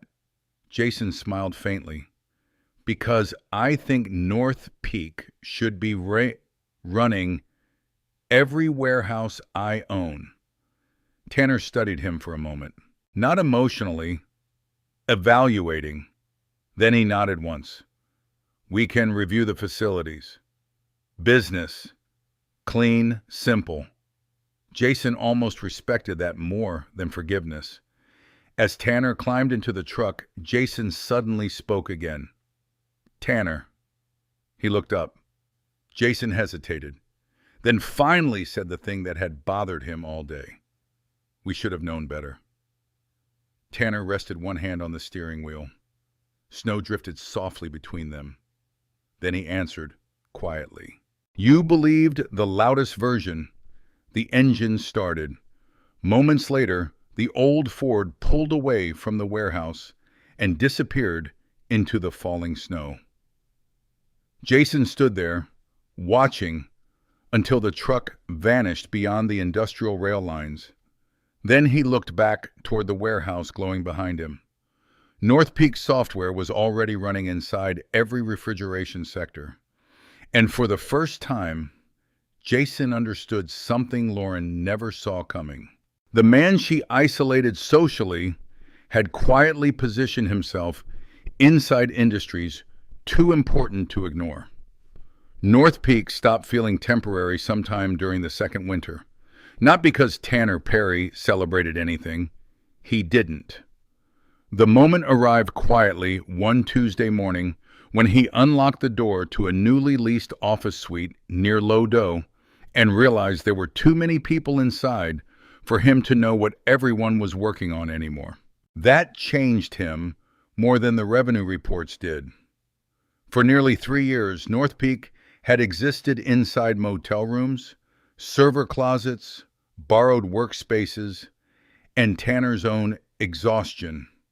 Now, there were actual departments, actual payroll systems, actual conference calls with clients in different states. The office occupied the 4th floor of a renovated warehouse building near Wincoop Street. Exposed brick walls, concrete floors, industrial windows overlooking downtown Denver rail lines. Megan Walsh had negotiated the lease personally after arguing Tanner out of another year at Aspen Crest Extended Stay. "You can't run a national infrastructure company from a motel room forever," she told him. Tanner answered without looking up from his laptop. "Why not?" "Because investors start wondering if you're being hunted." That almost made him laugh. Almost. The office still looked unfinished compared to most tech companies. No neon logos, no expensive furniture, no kombucha taps or motivational slogans painted across walls. Just long desks, engineering monitors, whiteboards filled with system maps and people working. Actual working. Tanner preferred it that way. By then, North Peak grid systems had expanded into 6 states: Colorado, Arizona, Utah, Nevada, New Mexico, Texas. Commercial towers used the software. Distribution warehouses depended on it. Hospital networks had begun testing North Peak's predictive load balancing infrastructure after several severe summer outages across Denver. Revenue climbed faster every quarter. But Tanner's habits barely changed. He still arrived before sunrise, still drove the old Ford F-150, still ate breakfast at the same diner near Blake Street, where the waitress no longer asked if he wanted coffee because she already poured it when he walked through the door. The only visible difference was the phone. It rang constantly now. Investors, property groups, vendors, legal teams, energy consultants, people who ignored him for years suddenly wanted meetings. Tanner noticed the pattern. He just didn't comment on it. One snowy morning, Megan entered his office carrying 3 folders and stopped short. Tanner sat at the desk in the same faded navy maintenance jacket he wore during his HVAC years. "You know you technically own the company now, right?" she asked. Tanner looked up from server diagnostics. "Yes, you're allowed to dress like it. This jacket still works." Megan dropped the folders on his desk. "That's not the point." But secretly, Tanner understood the jacket mattered. It reminded him where North Peak actually started.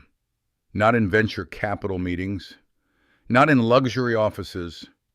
Room 214. Cold coffee, 4 hours of sleep, and silence. A lot of silence. The first major leadership meeting happened in February. Megan insisted they needed formal governance before expansion accelerated further, which means, she explained while pacing the conference room, you need a real board. Tanner leaned back in his chair. We have accountants. That's not a board. We have lawyers. That's also not a board. Tanner rubbed his eyes slowly. What exactly are you proposing? Megan slid a folder across the table. 3 names sat inside.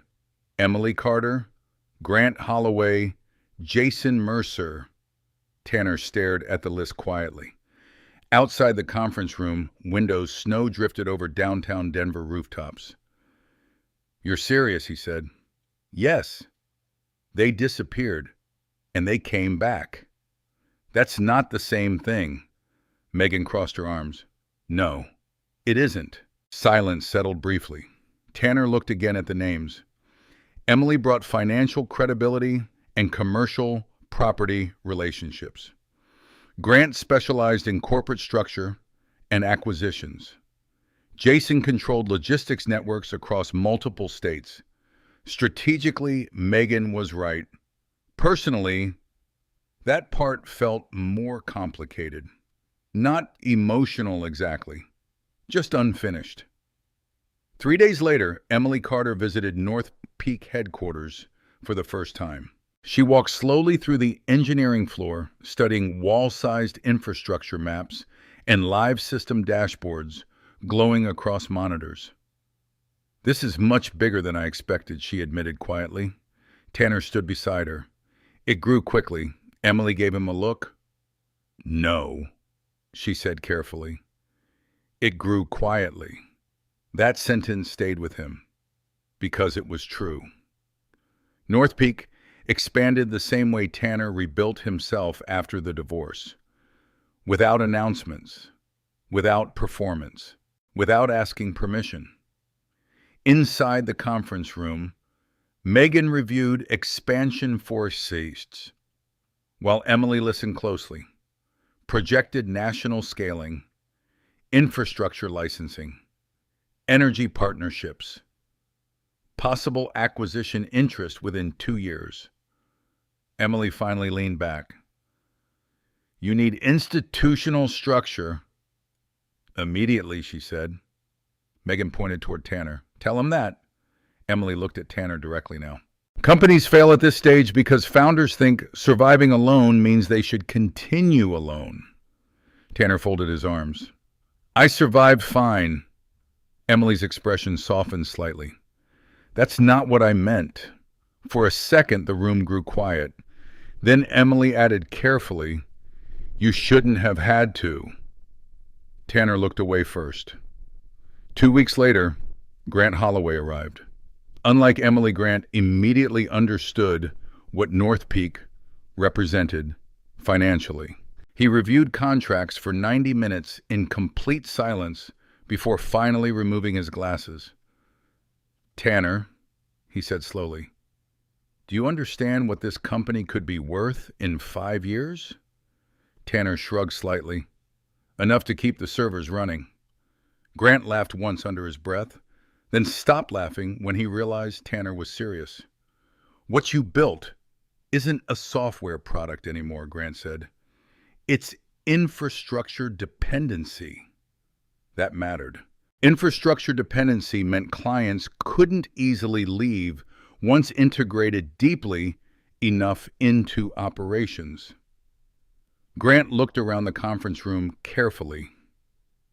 You realize larger firms are going to come after this. They already are. You need protection. I have Robert Whitmore. Grant almost smiled. You need more than one old attorney with terrifying eye contact. That afternoon, Grant agreed to become North Peak's outside legal advisor. Not officially board level yet, but close. Jason Mercer joined last, and predictably, he arrived through the loading dock instead of the front lobby. Tanner found him downstairs inspecting backup generator systems with two operations managers. Jason pointed upward toward the server floors. You really built all this after living in a motel, yeah? Jason shook his head slowly. That's insane. Probably. But Jason understood something the others didn't. Scale. He had watched North Peak stabilize warehouse networks across multiple states already. Logistics failures decreased. Refrigeration losses dropped. Insurance costs improved. Jason saw operational value immediately. During a strategy session later that week, he leaned forward across the table and said, "You're thinking too small." Tanner frowned slightly. "We're in 6 states. You should be thinking nationally." Megan looked interested immediately. Grant nodded too. Emily studied revenue forecasts silently. Jason tapped the table once. Every major logistics network in the country has the same infrastructure weakness. Your software fixes it. Tanner stared down at the reports. Not because he disagreed, because growth meant visibility. Visibility meant attention. And attention eventually reached old places. That prediction arrived faster than expected. 3 months later, Denver Business Monthly published a feature article, "The Quiet Engineer Behind North Peak Grid Systems." The article included photos of Tanner standing awkwardly beside server infrastructure inside North Peak headquarters. He hated every picture. Megan framed the magazine anyway. By Friday afternoon, LinkedIn exploded with reposts from investors and commercial real estate executives. By Saturday morning, Lauren Whitaker Perry saw the article. She was having brunch at a rooftop restaurant in Cherry Creek when Natalie Brooks sent the link. At first, Lauren assumed it was some minor consulting business. Then she saw the valuation estimates, projected acquisition potential, multi-state expansion, board advisory discussions, and the names: Emily Carter, Grant Holloway, Jason Mercer. Lauren reread that section twice. Her coffee cooled untouched beside the table. Because the 3 people she once convinced to distance themselves from Tanner Perry were now publicly connected to his company. Not casually, structurally, professionally. That changed everything. Lauren opened Tanner's company website immediately. Corporate offices, press releases, infrastructure partnerships, national clients. The man she once described socially as unstable and obsessive now looked dangerously legitimate. Lauren stared at the screen for a very long time. Then she did something she had not done in nearly 4 years.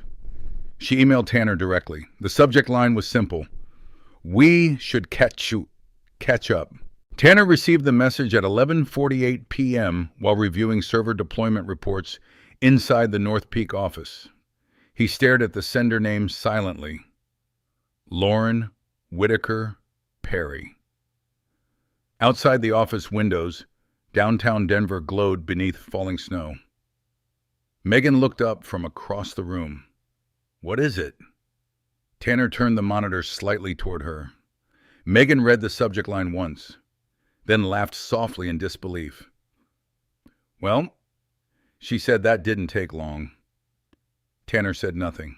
He simply looked at the email another few seconds before closing the laptop slowly. Because somewhere beneath the silence of the past 4 years, he had always known this moment would eventually come.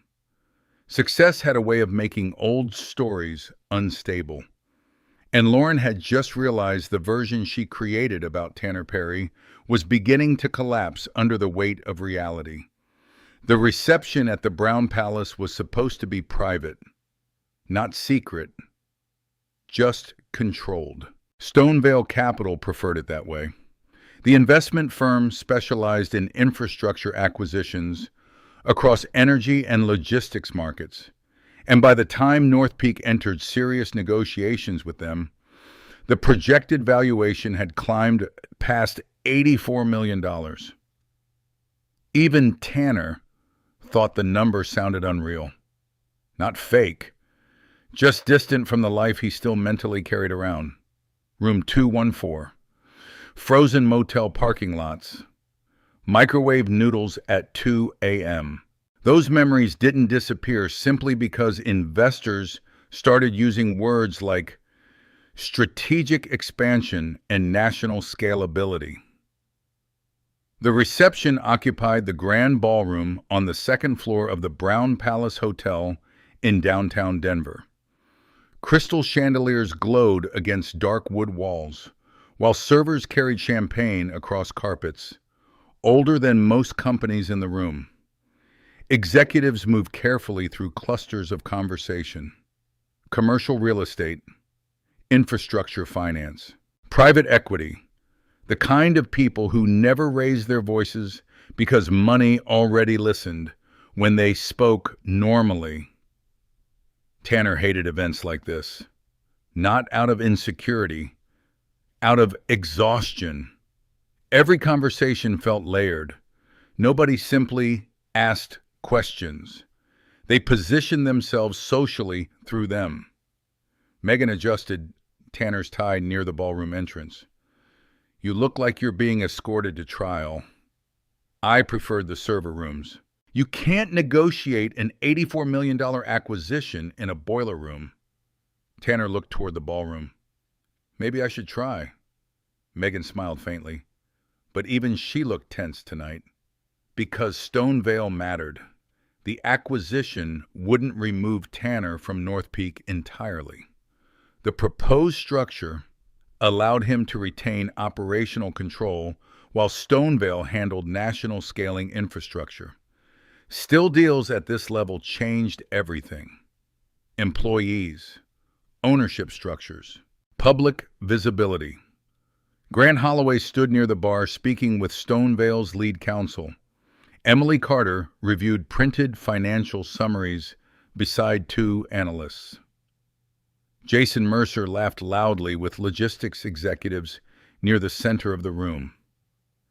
3 former friends, now functioning like pillars underneath Tanner's company. That irony never fully stopped feeling strange. A Stonevale partner named Richard Ellison approached carrying bourbon. Tanner, he said smoothly, everyone here wants 5 minutes with you. That sounds inefficient? Richard laughed immediately. Good sign. People with money liked finding quiet founders amusing. It made them feel socially dominant. Tanner understood that dynamic now. He simply no longer cared much about it. The reception progressed smoothly for the first hour. Investors asked technical questions. Tanner answered directly. No exaggeration, no startup theater. The more restrained he remained, the more seriously Stonevale seemed to take him. That part always confused people. Most founders tried sounding larger than reality. Tanner described reality carefully enough that people eventually realized it was already large. At 8:17 p.m., the ballroom atmosphere shifted. Not loudly, subtly. Conversation slowed near the entrance. Several heads turned. Megan noticed first. Her expression hardened instantly. Tanner. He followed her line of sight. Lauren Whitaker Perry stood beneath the chandelier near the ballroom doors wearing a black evening dress and silver earrings Tanner recognized from years earlier. For a brief second, the room felt strangely compressed around him. Not emotional, structural. Like an old fault line quietly reopening beneath concrete. Lauren looked exactly the way Tanner remembered her during high-end corporate events. Perfect posture, controlled smile. The ability to appear naturally welcome anywhere within 10 seconds of entering a room. That had always been her talent. Not lying exactly, belonging. She spotted Tanner almost immediately, then began walking toward him with calm confidence. Megan muttered under her breath. Who invited her? Grant overheard and turned sharply. His expression darkened the moment he saw Lauren approaching. Jason stopped speaking mid-conversation. Emily looked genuinely alarmed. That alone told Tanner something important. None of them expected this either. Lauren reached them carrying a champagne glass lightly between manicured fingers. Tanner, she said warmly, you look good. Tanner held her gaze evenly. Lauren, no hug, no handshake, just recognition. Lauren smiled toward the others naturally. Emily, Grant, Jason, she laughed softly. This feels surreal. Nobody answered immediately. That silence finally cracked Lauren's composure by maybe half a degree. Only someone watching closely would notice. Tanner noticed. Of course he did. Richard Ellison approached from behind holding another drink. Everything all right here? Lauren turned smoothly before anyone else spoke. Oh, absolutely, she said. I'm Lauren, Tanner's ex-wife. Richard blinked once, then smiled politely. Richard Ellison, Stonevale Capital. Lauren extended her hand immediately. I've heard wonderful things about the deal. Grant stepped closer before Richard could continue. This is a private reception. Lauren looked surprised. I know. I was invited. Grant frowned instantly. By who? Tanner already knew the answer. Some mid-level networking contact. Someone impressed by Lauren's PR background who had no understanding of the history attached to her name. Lauren turned back toward Richard smoothly. Tanner and I spent years talking about systems like this, she said lightly. It's incredible seeing how far he's taken everything. Megan's jaw tightened visibly. Tanner remained still.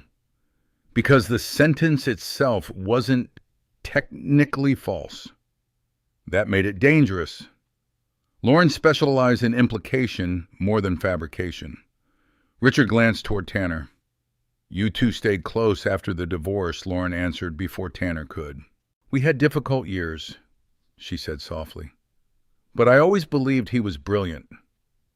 Emily looked down immediately after hearing that. Because all of them remembered differently. Lauren continued effortlessly. Honestly, seeing this tonight feels emotional. Jason stared at his bourbon glass. Grant's expression became unreadable. Tanner understood what was happening in real time now. Lauren wasn't trying to reconnect personally. She was repositioning herself historically. If North Peak became nationally valuable, she intended to attach herself to its origin story. That was the real reason she came. Not love, not regret, proximity. The conversations around them slowly resumed, but differently now. Investors glanced over more often. Curiosity spread naturally through the ballroom. Lauren belonged socially in rooms like this. That made her dangerous again. Richard smiled politely at her. You must be proud. Lauren lowered her eyes slightly. It wasn't always easy, she said. There it was. Another carefully shaped implication. Not direct, never direct. Just enough emotional framing to create a narrative vacuum people filled themselves. Tanner watched her calmly. Years earlier, statements like that would have unsettled him emotionally. Now, they simply looked familiar. Predictable systems behaved predictably. Lauren's behavior followed patterns too. Grant finally stepped in firmly. "Richard, he said we need you for the legal review discussion." Richard nodded. "Of course." As the Stonevale executive walked away, Lauren turned toward Tanner again. For a moment, neither spoke.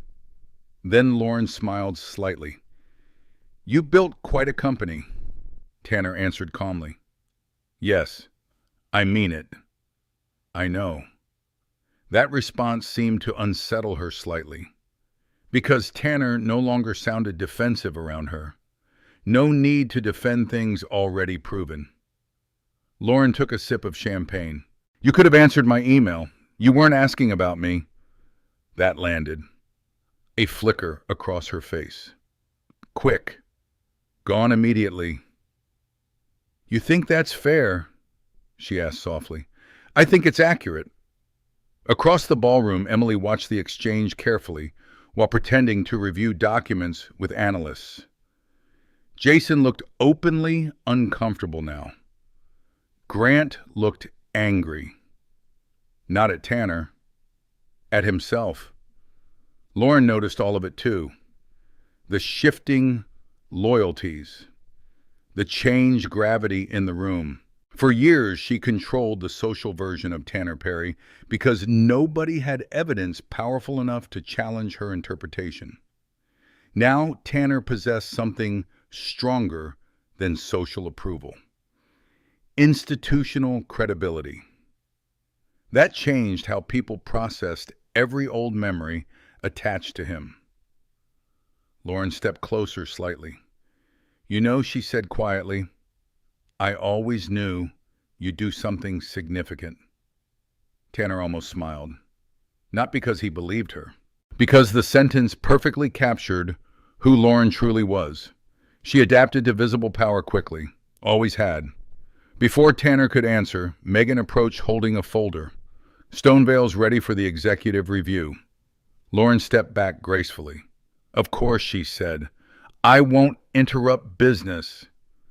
But as Tanner turned to leave, Lauren spoke once more, soft enough only he could hear. "Be careful who you trust in rooms like this." Tanner paused, then looked at her calmly. "I learned that from you."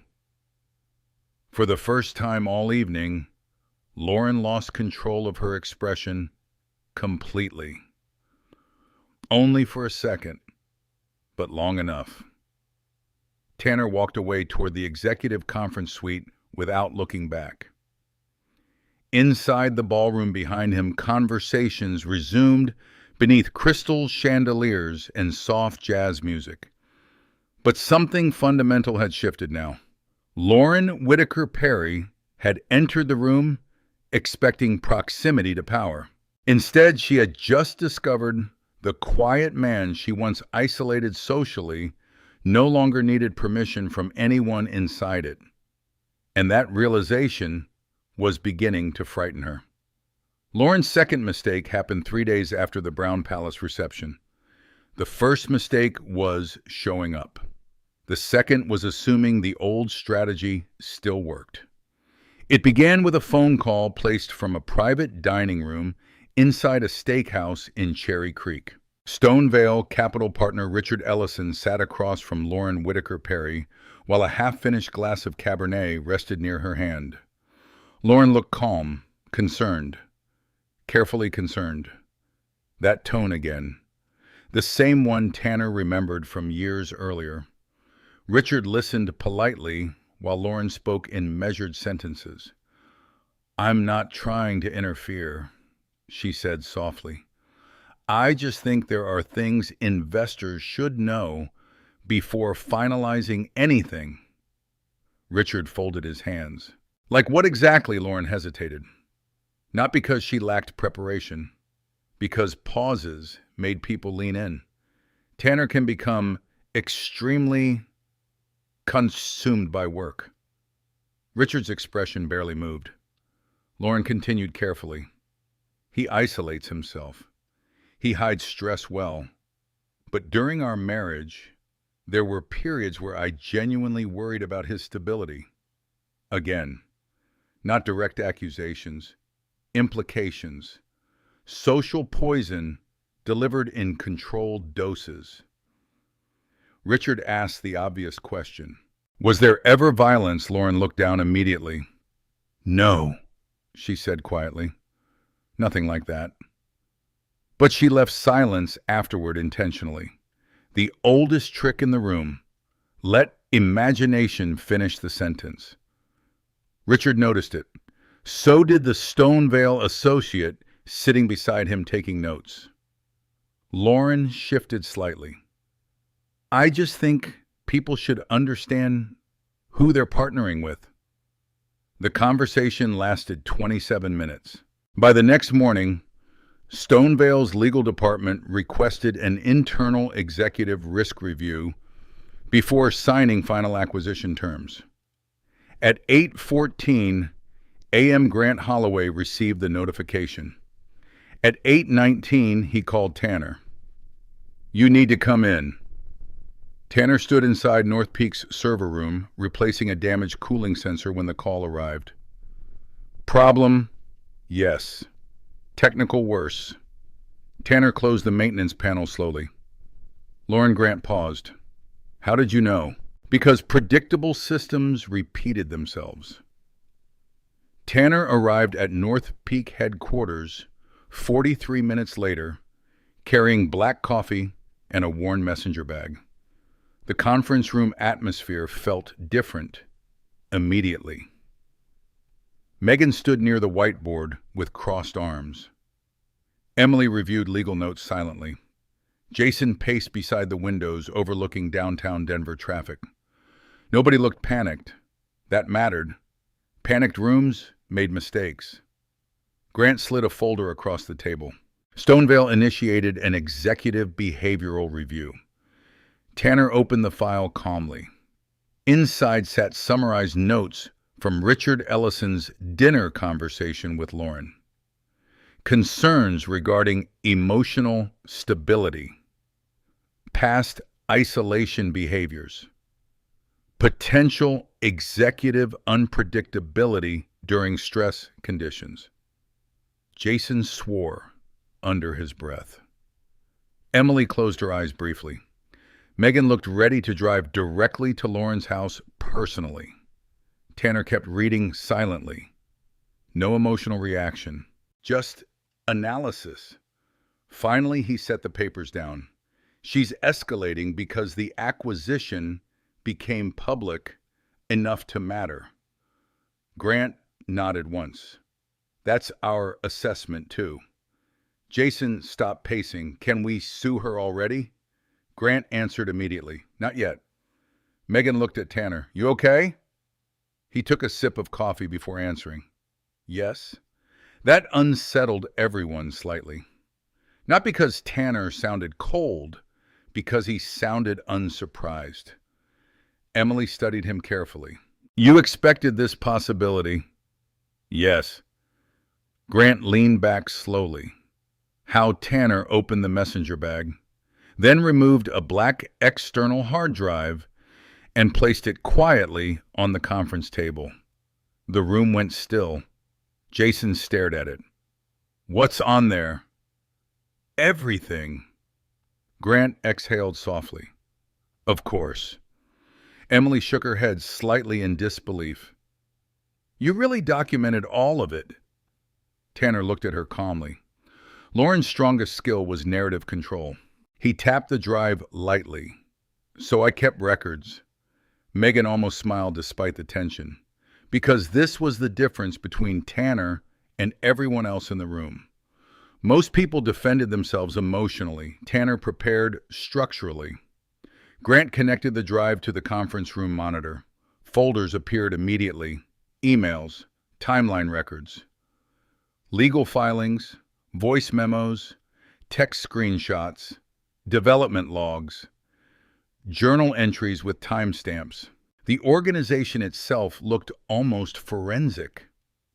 Jason stared at the screen. My God. Grant opened a folder labeled Social Isolation Timeline. Inside sat years of notes, canceled invitations, messages from former friends, emails Lauren sent privately before group events. Patterns, not theories, patterns. Emily covered her mouth briefly while reading one message aloud. He's under a lot mentally right now.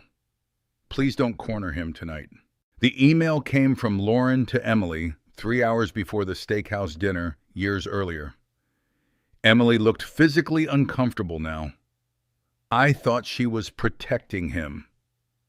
Tanner said nothing, because saying I know would help nobody. Grant opened another folder. Development Verification Archive. Thousands of time-stamped files appeared. Version histories, cloud backups, commercial registrations, everything proving North Peak's creation timeline independently from Lauren. Jason sat down heavily. She really thought she could challenge ownership. After all this, Tanner answered quietly. She thought social credibility mattered more than records. Grant looked up immediately. That's exactly what this is still about. He was right. Lauren wasn't attacking North Peak technically. She was attacking Tanner's credibility personally. Because personal doubt spreads faster than legal evidence during acquisitions. Stonevale needed certainty. Lauren aimed to introduce uncertainty. Megan folded her arms tighter. So what's the move? Grant closed the laptop halfway. We respond professionally. No emotional retaliation. Jason snorted. You're no fun. I'm expensive fun, Grant corrected. That finally earned the smallest hint of laughter in the room. Brief, necessary. Then Emily looked toward Tanner carefully. Do you want us handling this? Tanner considered the question seriously. Not because he doubted them, because trust still felt expensive after the divorce years. Finally, he nodded once. Yes. That single word shifted the room subtly. The old circle had once abandoned Tanner socially. Now they were asking permission to defend him professionally. Grant immediately divided responsibilities. Legal review, financial verification, independent behavioral references, operational credibility reports. Megan prepared infrastructure documentation proving Tanner's executive stability through North Peak's scaling history. Emily organized financial audits demonstrating disciplined leadership patterns over 4 years. Jason gathered testimony from logistics executives across multiple states who trusted Tanner with multi-million-dollar operational systems. Evidence, not emotion. Exactly Tanner's language. Late that evening, after most employees left, Tanner remained alone inside the conference room, reviewing old files. The city glowed outside the windows beneath falling snow. Traffic lights reflected across wet Denver streets far below. Grant returned carrying 2 coffees. You should go home eventually. Tanner looked at the screen. I am home eventually. Grant handed him a cup. For several seconds, both men studied the folders quietly. Then Grant spoke carefully. You know what bothers me most? Tanner waited. You never exaggerated once. Grant sat across from him now. All those years, Lauren told stories with emotional weight. And you, he gestured toward the drive, you kept records. Tanner stared at the folders silently. My father used to say something he said quietly. People remember feelings longer than details. Grant nodded slowly. That's true. So if details matter later, you'd better save them. The sentence settled heavily between them, because that was exactly what had happened. Lauren won socially for years because emotions arrived faster than documentation. But acquisitions worth $84 million did not operate emotionally. They operated through verification. Grant leaned back. Stonevale's going to ask difficult questions tomorrow. That's fine. You're not angry? Tanner looked out toward downtown Denver. The same city where he once sat alone in a motel room while everyone quietly stopped calling. I was angry 4 years ago, he said calmly. Grant said nothing, because that answer revealed something painful. Lauren's current attack wasn't reopening old wounds. It was arriving too late. Tanner had already survived the part designed to destroy him. The next morning, Stonevale's executive review panel arrived at North Peak headquarters at 9 o'clock sharp. 3 attorneys, 2 behavioral consultants, 1 acquisitions director. Professional, polite, dangerous. They entered conference room 1 carrying tablets and legal folders, while North Peak's leadership team waited. Tanner sat at the center of the table, wearing the same faded navy jacket Megan still hated. Grant placed the black external hard drive beside him quietly. The lead consultant opened her notebook. Mr. Perry, she began carefully, we'd like to discuss concerns recently raised regarding executive stability and personal conduct. Tanner folded his hands calmly. Then he slid the hard drive forward across the table. Good, he said, because I brought records. The executive review lasted 6 hours. Not because Tanner Perry argued emotionally, because the evidence kept expanding. Conference room 1 at North Peak headquarters looked less like a business meeting by noon and more like a forensic investigation. Stonevale's legal team sat along one side of the table with open laptops and printed binders. Behavioral consultants reviewed notes quietly, while acquisition analysts cross-checked financial timelines against developmental records. Across from them sat Tanner Grant Holloway, Emily Carter, Jason Mercer, and Megan Walsh. No one raised their voice. That mattered. The most dangerous rooms were usually the quietest. The lead Stonevale consultant introduced herself as Dr. Helen Morris, a corporate behavioral risk specialist based out of Chicago. Gray suit, sharp eyes, careful tone. The kind of person trained to detect instability beneath polished executive behavior. She studied Tanner closely from the start. Mr. Perry, she began, our responsibility is determining whether personal conduct concerns present acquisition risk. Tanner nodded once. I understand. Dr. Morris folded her hands. Your former spouse described periods of emotional isolation, obsessive behavior, and impaired interpersonal functioning. Jason visibly shifted in irritation. Grant remained perfectly still. Tanner opened the hard drive folders calmly, then projected the first timeline onto the screen. No speeches, just records. Years of them. Source code timestamps appeared first. Development logs stretching back nearly 7 years. Daily entries, archived backups, cloud synchronization records, server invoices. Every line mapped precisely against Tanner's employment history and legal filings. A Stonevale analyst frowned while reviewing the metadata. These records are authenticated, Grant answered immediately. Yes, Independently verified during prior intellectual property proceedings. The analyst nodded slowly. Dr. Morris continued carefully. Documentation alone doesn't necessarily address behavioral concerns. Tanner clicked another folder open. Work history and performance reviews. Commercial maintenance records. Emergency response commendations. Supervisor evaluations. No disciplinary actions. No instability reports. No HR complaints. No workplace incidents.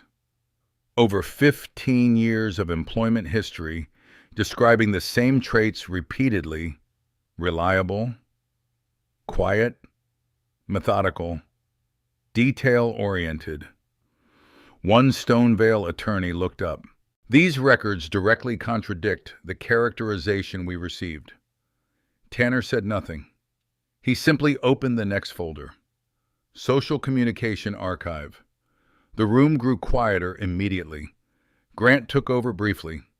These are chronological records gathered over several years, he explained. Messages, emails, group communications, and contemporaneous notes. Emily stared down at the table while several emails appeared on screen. Lauren's language patterns became obvious within minutes. Not accusations, framing. Subtle emotional positioning before social events. Tanner's been difficult lately. He isolates himself sometimes. Please be patient with him tonight. I worry people misunderstand what I deal with privately. Dr. Morris narrowed her eyes slightly. Interesting. Jason finally spoke. It worked too. Everyone looked toward him. Jason leaned forward. She never outright accused Tanner of anything. That's why none of us questioned it hard enough. Emily closed her notebook slowly. Because concern sounds responsible, she added quietly. That sentence hung heavily in the room. Tanner remained silent while old messages continued appearing across the screen. Canceled invitations, shifted social dynamics, private conversations, patterns, always patterns. One Stonevale analyst reviewed a message timestamped carefully. This email was sent before the dinner where multiple witnesses later reported concerns regarding Mr. Perry's emotional state. Grant nodded. Correct. The analyst looked back toward Lauren's wording. She preconditioned interpretation beforehand. Nobody answered immediately, because that was exactly what happened. Dr. Morris removed her glasses briefly. Mr. Perry, she asked carefully, why did you preserve all this? Tanner looked toward the windows overlooking downtown Denver. Snow drifted slowly beyond the glass. Then he answered, because memory changes once groups become emotionally aligned. The room stayed silent after that. Not dramatic silence, professional silence. The kind created when someone says something difficult but accurate. The review shifted next toward North Peak itself. Megan projected operational records from the company's first 4 years: revenue scaling, employee retention, client stability, infrastructure performance metrics, crisis response histories. Nothing in the records resembled instability. Actually, the opposite. North Peak's expansion patterns looked unusually disciplined for a rapidly scaling infrastructure company. Controlled growth, conservative financial exposure, documented contingency planning. Tanner's leadership style appeared almost excessively methodical. One acquisitions director actually laughed quietly while reviewing a 73-page operational risk assessment Tanner personally wrote during North Peak's second year. You planned disaster responses for scenarios that never happened. Tanner answered simply, they could have. Megan smiled faintly. That's basically his entire personality. Even Dr. Morris almost smiled at that. By early afternoon, Stonevale's internal tone had changed noticeably. The questions became less skeptical, more investigative, toward Lauren. Grant introduced the next folder carefully. External interference documentation. Inside sat summaries of Lauren's recent contact attempts involving Stonevale executives. Dinner records, phone logs, email timestamps, witness summaries from the Brown Palace reception. Jason leaned back heavily.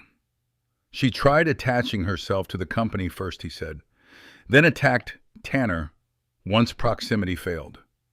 Emily nodded slowly. That tracks. One Stonevale attorney reviewed Richard Ellison's written summary from the Cherry Creek dinner.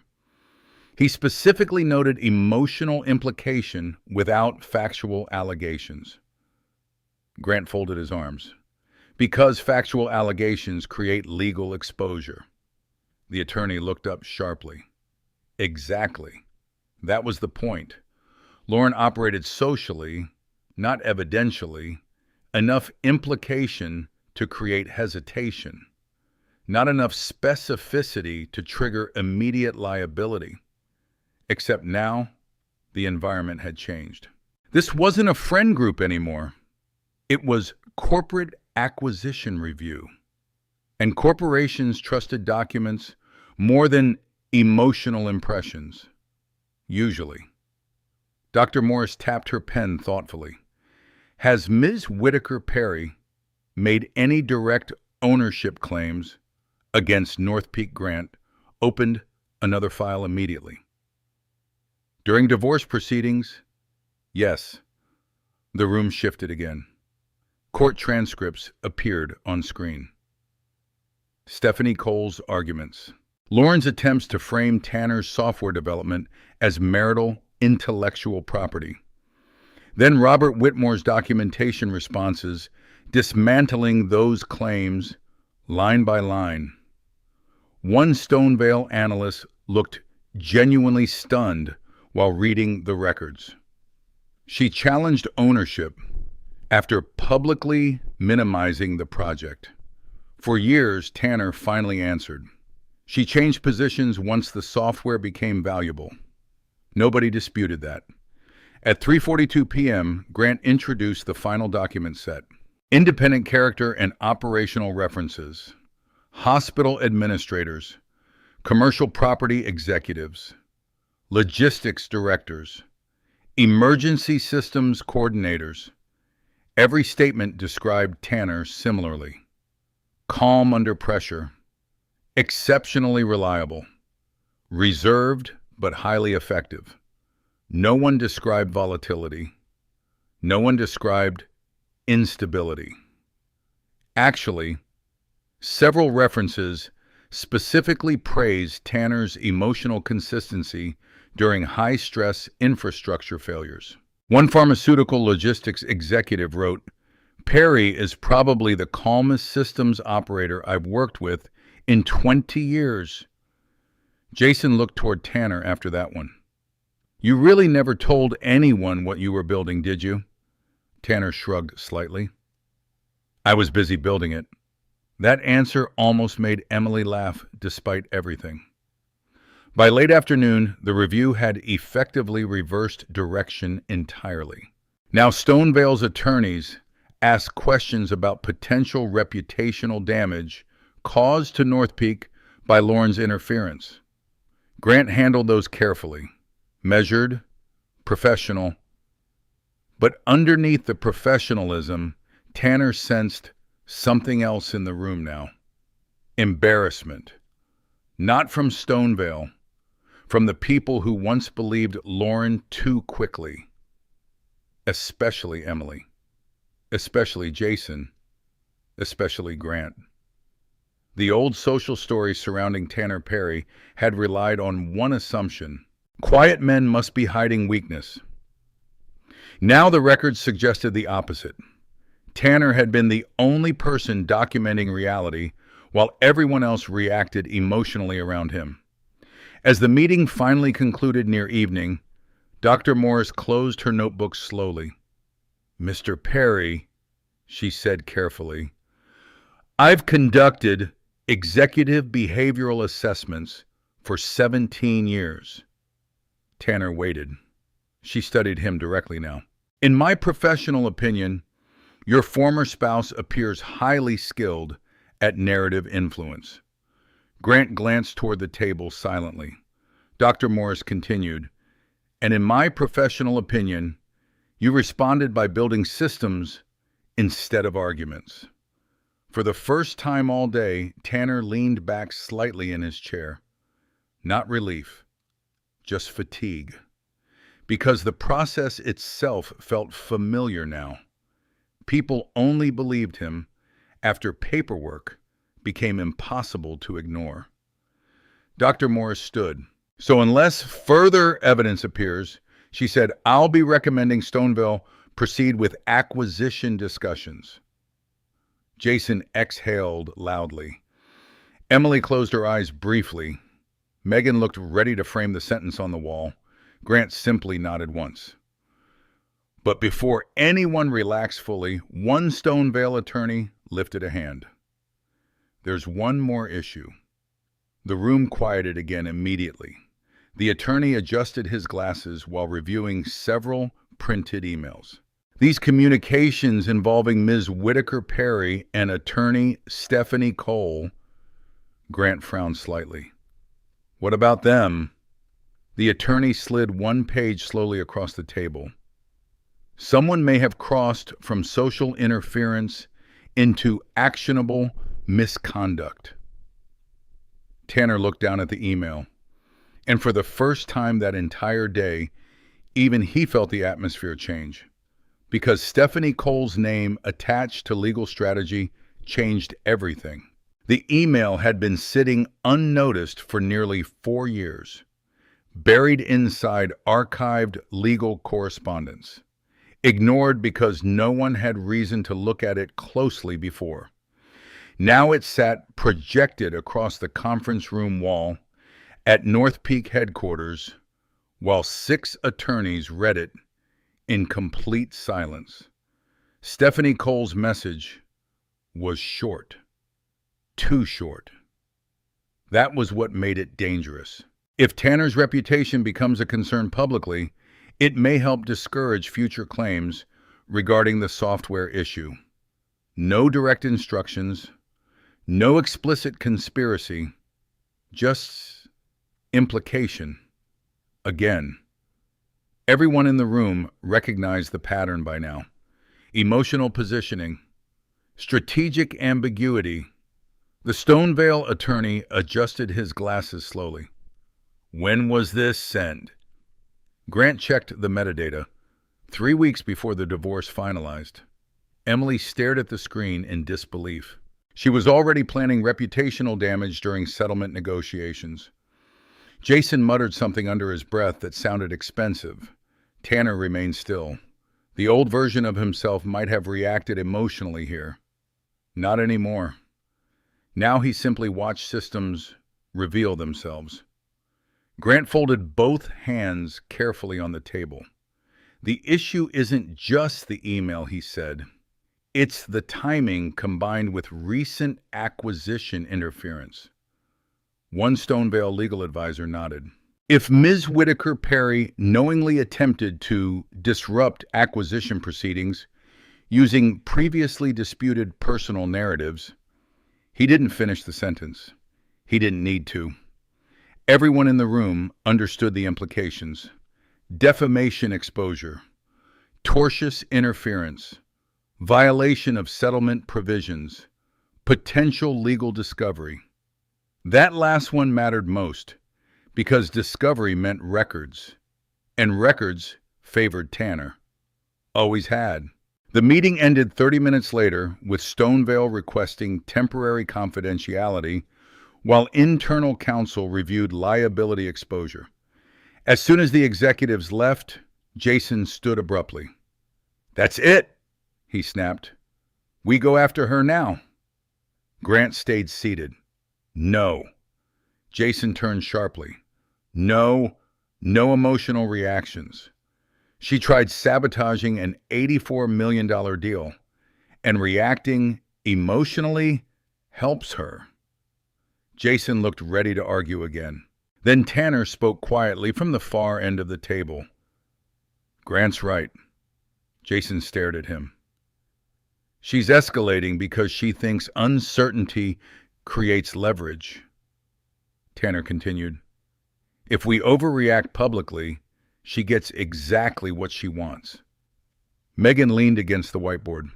So what's the move? Grant answered immediately. We proceed structurally. That became the phrase repeated over the next week. Proceed structurally.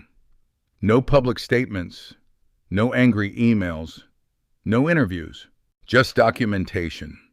Grant assembled a legal review team through his firm. Emily coordinated acquisition risk assessments with Stonevale. Megan organized archived communications between Lauren and former mutual friends. Jason handled operational protection. Because Jason understood something important. People only targeted infrastructure when they believed the operators would panic. North Peak refused to panic. 3 days later, Grant discovered the clause.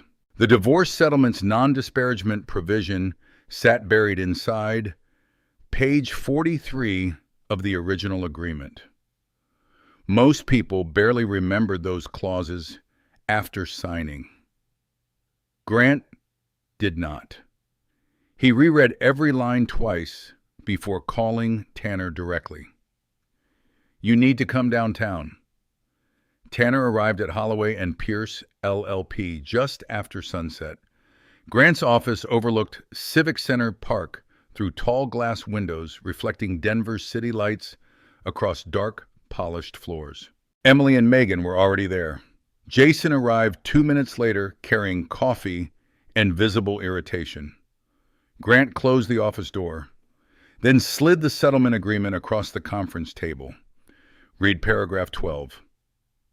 Tanner scanned the clause silently. Neither party shall knowingly engage in statements or conduct intended to damage the personal or professional reputation of the other party. His eyes stopped halfway down the paragraph. Including interference with future business relationships arising from knowingly false or misleading representations. Jason leaned back slowly. Oh, that's beautiful. Emily shook her head. She signed this. Yes, Grant said calmly, with Stephanie Cole present. Megan looked toward Tanner. She violated it the second she contacted Stonevale. Grant nodded once, probably earlier. For several seconds, nobody spoke, not because the situation felt dramatic, because it felt inevitable. Lauren spent years operating socially where ambiguity protected her. But contracts operated differently. Contracts cared about wording. And Grant Holloway lived inside wording professionally. Jason finally broke the silence. So what happens now? Grant opened another folder. We send formal notice first. Emily frowned slightly. And if she keeps pushing, Grant looked at Tanner before answering. Then we escalate. Everyone looked toward Tanner after that, because technically this was his decision. Not legal. Personal. Tanner stood near the office windows overlooking downtown traffic below. Snow drifted lightly through orange streetlights outside. 4 years earlier, he might have wanted revenge. Now the feeling seemed smaller somehow. Distant. What Lauren destroyed socially had already been rebuilt structurally. North Peak existed. The company mattered. Employees depended on it. Clients trusted it. None of that disappeared because Lauren refused to let go of an old narrative. Tanner finally turned back toward the room. Proceed. Grant nodded once immediately. That single word activated everything. The cease and desist letter Went out the next morning, professional, measured, precise. No emotional language, just documented facts. Violation of settlement agreement, interference with active acquisition proceedings. Potential liability exposure. Request for immediate cessation of defamatory communications. Stephanie Cole received copies too. 48 hours later, Lauren's PR firm lost a major client. Not because North Peak contacted them, because Stonevale's legal review quietly circulated concerns through investment networks. High-value real estate clients hated reputational instability, especially PR instability. By Friday afternoon, Redstone Realty Group terminated Lauren's consulting contract. The official reason cited strategic restructuring. Nobody believed that. Natalie Brooks called Emily that night, crying. Emily stepped outside her condo balcony overlooking Capitol Hill while snow collected along the railing. "Natalie, I didn't know," Natalie whispered. Emily stayed quiet, because part of her still felt angry enough not to comfort anyone. Natalie continued shakily. "Lauren told me Tanner was unstable, that he scared her emotionally. I thought," her voice cracked slightly, "I thought I was helping." Emily closed her eyes briefly. "You spread it too." "I know." That was the first honest sentence Natalie said. The silence afterwards stretched painfully. Then Natalie asked quietly, "Did Tanner hate us?" Emily looked out across downtown Denver lights. "No," she said softly. "That's the worst part, because he didn't." Tanner never launched counterattacks socially after the divorce. Never publicly humiliated Lauren. Never tried manipulating mutual friends back toward him. He simply documented reality while continuing to work. That restraint now looked almost terrifying in hindsight. Natalie cried harder after Emily told her about the audit records, the documentation, the timelines, the years Tanner spent quietly building North Peak while everyone else accepted Lauren's interpretation without verification. "We were awful to him," Natalie whispered. Emily rested one hand against the cold balcony railing. "Yes."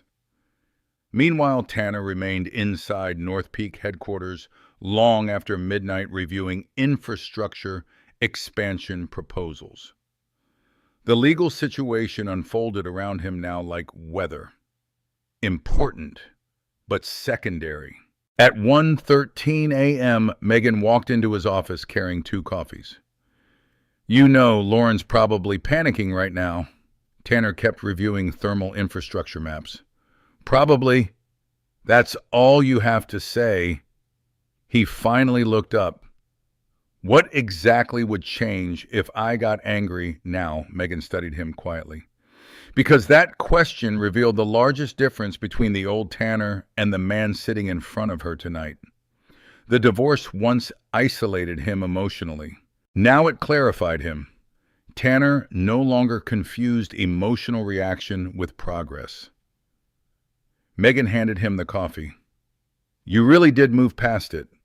Tanner considered that carefully, then shook his head once. "No." Megan frowned slightly. "No, I just stopped needing people to admit what happened before continuing." That sentence stayed with her long after she left the office, because it explained North Peak completely. Tanner Perry built companies the same way he survived betrayal. Quietly, methodically, without waiting for permission or apology first. 3 days later, Lauren Whitaker Perry received a formal mediation notice from Holloway and Pierce LLP. Mandatory legal review, contract violation discussion, acquisition interference assessment. The mediation would occur Friday afternoon downtown. Lauren arrived early, and when she entered the conference room, she stopped walking immediately. Because sitting beside Tanner Perry were Grant Holloway, Emily Carter, and Jason Mercer, the same people she once convinced to cut him off completely, now seated behind him, legally, professionally, structurally. And for the first time since the divorce began years earlier, Lauren looked genuinely uncertain. The mediation took place on the 32nd floor of Whitmore Legal Group overlooking downtown Denver. Cold rain streaked across the windows all afternoon. Traffic crawled below through wet intersections while gray clouds pressed low over the city skyline. Lauren Whitaker Perry arrived 11 minutes early. Control through timing, still the same. She wore a cream-colored coat over a dark charcoal dress and carried herself with the calm composure Tanner remembered from charity galas and real estate events years earlier. But when the conference room doors opened, that composure faltered. Not dramatically, just enough. Because Tanner Perry sat at the far end of the polished walnut table beside Robert Whitmore, and behind him sat Grant Holloway, Emily Carter, Jason Mercer. Three people Lauren once quietly guided away from Tanner through years of implication and narrative shaping, now positioned directly beside him, not socially, professionally. The symbolism hit instantly. Lauren stopped for half a second near the doorway. Grant noticed. Emily noticed. Tanner noticed everything. Robert Whitmore rose first. "Ms. Whitaker Perry," he said calmly, "please have a seat." Lauren recovered quickly. Of course she did. People like Lauren survive through adaptation. She sat across from Tanner without looking directly at him initially. Stephanie Cole arrived moments later, carrying legal binders and visible tension. That tension interested Tanner immediately, because Stephanie finally understood something too. This was no longer family court. No sympathetic emotional framing existed here. Only contracts, records, liability. The room settled into silence as assistants closed the doors behind them. Rain tapped softly against the windows. Robert Whitmore folded both hands carefully on the table. "Thank you for attending voluntarily," he began. "Our objective today is resolving potential claims regarding interference with active business relationships and violation of prior settlement agreements." Lauren spoke first. "I think this entire thing is being exaggerated." Grant almost smiled at that. Almost. Because minimizing consequences had always been Lauren's first defensive instinct. Stephanie Cole cleared her throat. "My client denies intentionally interfering with any acquisition proceedings." Robert nodded once. "Good. Then, documentation should clarify matters quickly." That sentence shifted the atmosphere immediately. Lauren's eyes moved briefly toward Tanner. He remained still. No anger. No visible satisfaction. Just attention. The same attention he once gave malfunctioning systems while diagnosing failures. Grant opened the first folder. "We'll begin with timeline review." Over the next 40 minutes, the room moved carefully through documented events. The Brown Palace reception, Lauren's dinner with Richard Ellison, subsequent executive review delays, communication records, email timestamps. Stephanie Cole attempted several objections early. Grant dismantled them one by one, professionally, without emotion. That part bothered Lauren more than open hostility would have. Nobody in the room looked emotionally reactive anymore. The old social strategy depended on emotional ambiguity, but legal environments converted ambiguity into chronology. And chronology favored Tanner completely. Emily finally spoke during the financial review section. The acquisition delay created measurable exposure, she said calmly while sliding printed reports across the table. 3 institutional partners paused expansion commitments pending behavioral verification. Lauren looked genuinely surprised. Jason leaned back in his chair. Turns out implying a founder's unstable during an $84 million acquisition has consequences. Stephanie immediately responded. No direct allegations were made. Grant slid another document forward. No direct allegations were necessary. Lauren recognized the email instantly. The one discussing Tanner's emotional instability through implication rather than accusation. Her posture shifted slightly. Tiny adjustment, Tanner noticed. Always. Robert Whitmore spoke quietly now. The issue isn't whether Ms. Whitaker Perry explicitly accused Mr. Perry of misconduct. The issue is whether she knowingly attempted reputational interference through misleading implication. Lauren finally looked directly at Tanner for the first time. This is unbelievable. Tanner met her gaze evenly. No, he said calmly. It's documented. The sentence landed harder than shouting ever could have. Lauren folded her arms. So what exactly do you want from me?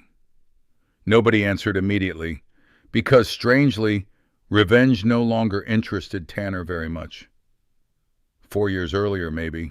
Back when he sat alone inside room 214, wondering how completely someone could erase a person socially. But now North Peak existed. The company mattered nationally. People trusted his systems with hospitals, warehouses, and infrastructure networks. Lauren no longer controlled the story. Reality did. Grant broke the silence. We want formal retraction of statements made to Stonevale representatives. Stephanie wrote notes quickly. Emily added calmly, we also require written confirmation that Ms. Whitaker Perry will cease contacting North Peak investors, partners, or acquisition affiliates. Jason leaned forward. And if she doesn't, litigation starts Monday. Lauren laughed once quietly. Not amused, defensive. You're acting like I committed some massive crime. Jason stared at her. No, he said. You just kept trying to destroy someone professionally after the divorce already ended. That hit. Lauren looked away first. Tanner remained silent through most of it, not passive, observing. He noticed how different the room felt now compared to years earlier. Back then, Lauren controlled emotional momentum socially because nobody challenged the framing quickly enough. Now, as every statement encountered verification immediately, evidence changed power structures. Robert Whitmore opened the final document packet.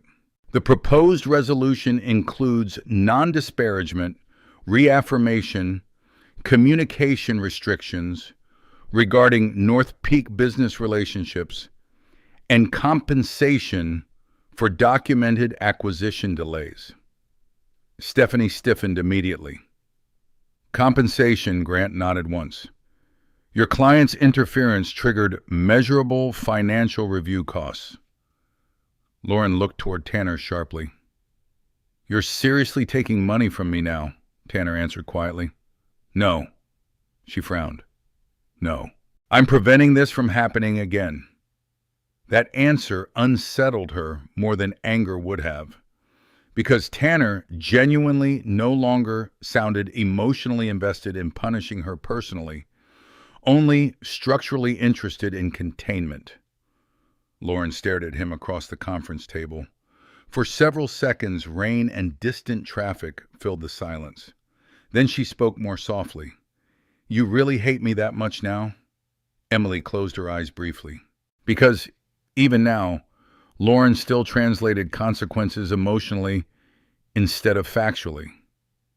Tanner leaned back slightly. "I spent years thinking I needed people to admit what happened before I could move forward," he said calmly. Nobody interrupted. Tanner continued quietly. "But North Peak grew the second I stopped waiting." Lauren's expression changed subtly. Not guilt, exactly. Something closer to realization. The realization that Tanner no longer needed emotional closure from her to continue succeeding. That was the part she never predicted. For years, Lauren operated assuming social isolation would eventually weaken him enough to return seeking validation. Instead, isolation forced Tanner to build systems independent from social approval entirely. Grant checked the clock. "We need final signatures before Stonevale's board meeting at 5. That shifted the room again. Because ultimately, everything today still revolved around the acquisition. Business moved forward regardless of personal history. Stephanie spent 20 minutes reviewing terms privately with Lauren in an adjoining office. Through the conference room glass, Tanner watched them speaking intensely. Jason approached quietly beside him. "You okay, Tanner?" Looked out across rainy downtown Denver. "Yes." Jason hesitated. "I mean, really?" Tanner considered the question honestly, then nodded once. "Yeah."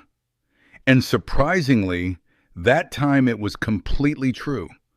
Not because the past stopped hurting, but because the past no longer controlled direction. At 4:03 p.m., Lauren returned to the conference room. Her expression looked composed again, but thinner now. More tired. Stephanie placed the revised agreement on the table. One by one, signatures filled the pages. Lauren signed last. The sound of the pen against paper seemed unusually loud inside the room. Afterward, Robert Whitmore collected the documents neatly. "That resolves the matter pending compliance." Lauren stood slowly. For a brief second, it looked like she wanted to speak privately to Tanner. Maybe apologize. Maybe explain. Maybe reclaim something emotionally. Tanner never found out, because Grant stepped beside him immediately. Professional positioning, intentional. Lauren noticed that too. Of course she did. She glanced once toward Emily and Jason. Neither avoided eye contact anymore. That part seemed to affect her more than the legal outcome itself. The social structure had reversed completely, not through manipulation, through evidence. At 4:17 p.m., Tanner's phone buzzed. "Stonevale Capital. Richard Ellison." Tanner answered calmly. "Yes." Richard's voice carried clear, even through the speaker. "Congratulations," he said. "The board approved final acquisition authorization." Jason exhaled loudly. Emily smiled for the first time all afternoon. Megan nearly laughed in relief. Grant simply nodded once like he expected nothing else. Tanner looked out through the rain-covered windows across downtown Denver, while Richard continued discussing next steps. $84 million. National expansion. Institutional backing. Everything Lauren once implied he could never build. When the call ended, the room slowly relaxed for the first time all day. Lauren stood near the doorway, silently holding her coat. Then Tanner looked at her one final time. Not triumphantly, not cruelly, just clearly. And in that moment, Lauren finally understood the real reason she lost control of the story. Quiet men become dangerous when they stop trying to convince people who already decided not to listen. The acquisition closed 42 days later. No dramatic champagne celebration followed, no magazine cover photos, no loud speeches about disruption or innovation. That would have felt dishonest to Tanner Perry. North Peak Grid Systems officially entered partnership with Stonevale Capital on a gray Monday morning in downtown Denver, while freezing rain slid across the windows of a conference room 30 floors above the city. The final signatures took 11 minutes. Years of work reduced legally to initials and ink. Grant Holloway reviewed the last compliance page one final time before sliding the folder toward Tanner. "You're clear." Tanner looked down at the documents quietly. North Peak's valuation sat printed near the bottom corner. $84 million. The number still looked abstract, like a typo somebody forgot to correct. Megan nudged his arm lightly. "You should probably react somehow." Tanner signed the final page. "There. That's not reacting. It's legally binding." Jason laughed loudly from across the table. Emily shook her head, smiling into her coffee for the first time in weeks. Even Richard Ellison from Stonevale looked amused. That had become the strange thing about Tanner over the years. The larger North Peak became the less personally theatrical he seemed about it, because the company was never built for validation. It was built because systems kept failing and Tanner knew how to fix them. Everything else happened afterward. The new North Peak headquarters opened 3 weeks later near Lodo in a renovated industrial building overlooking the rail district. 5 floors. Operations center, engineering labs, national infrastructure monitoring, server rooms protected by redundant cooling systems Tanner designed himself. The company logo finally appeared professionally mounted in the lobby, despite Tanner insisting the old temporary sign worked fine. Megan ignored him and ordered the permanent installation anyway. North Peak employed 73 people now. That number disturbed Tanner more than the acquisition value. 73 salaries. 73 families depending indirectly on decisions he made. Responsibility felt more real to him than wealth ever did. The first board meeting after the acquisition happened on a snowy Thursday morning. Grant sat at the left side of the long walnut conference table, reviewing expansion contracts. Emily analyzed financial forecasts beside him. Jason argued with logistics consultants over warehouse integration priorities. 3 people who once stopped answering Tanner's calls. Now board members. The irony still lingered quietly beneath everything. Not bitterly anymore, just visibly. Megan entered carrying coffee and paused beside Tanner. "You ever think about that?" "What?" She nodded toward the boardroom. "The fact they all ended up working for your company after cutting you off." Tanner looked through the glass walls toward downtown Denver, disappearing behind snowfall. "No, that's a lie. Not a very important one." Megan studied him for a second, then realized he actually meant it. The social betrayal that once nearly destroyed Tanner emotionally no longer occupied central space in his thinking. Because North Peak had forced him into a different mental framework entirely. Infrastructure systems did not care about resentment. They either functioned or failed. People weren't completely different. That same afternoon, Tanner quietly authorized something nobody expected. Employee equity distribution, not symbolic shares, real ownership percentages. Megan nearly argued with him over the size of her allocation. "This is too much." "No," Tanner answered calmly. "It's accurate. You built North Peak, not alone. That mattered deeply to him, because unlike Lauren Tanner, never confused visibility with contribution. Megan helped build North Peak when it still existed inside a motel room and unpaid invoices. Grant protected it legally before larger firms took it seriously. Emily stabilized its financial structure when scaling became dangerous. Jason opened logistics networks nationally.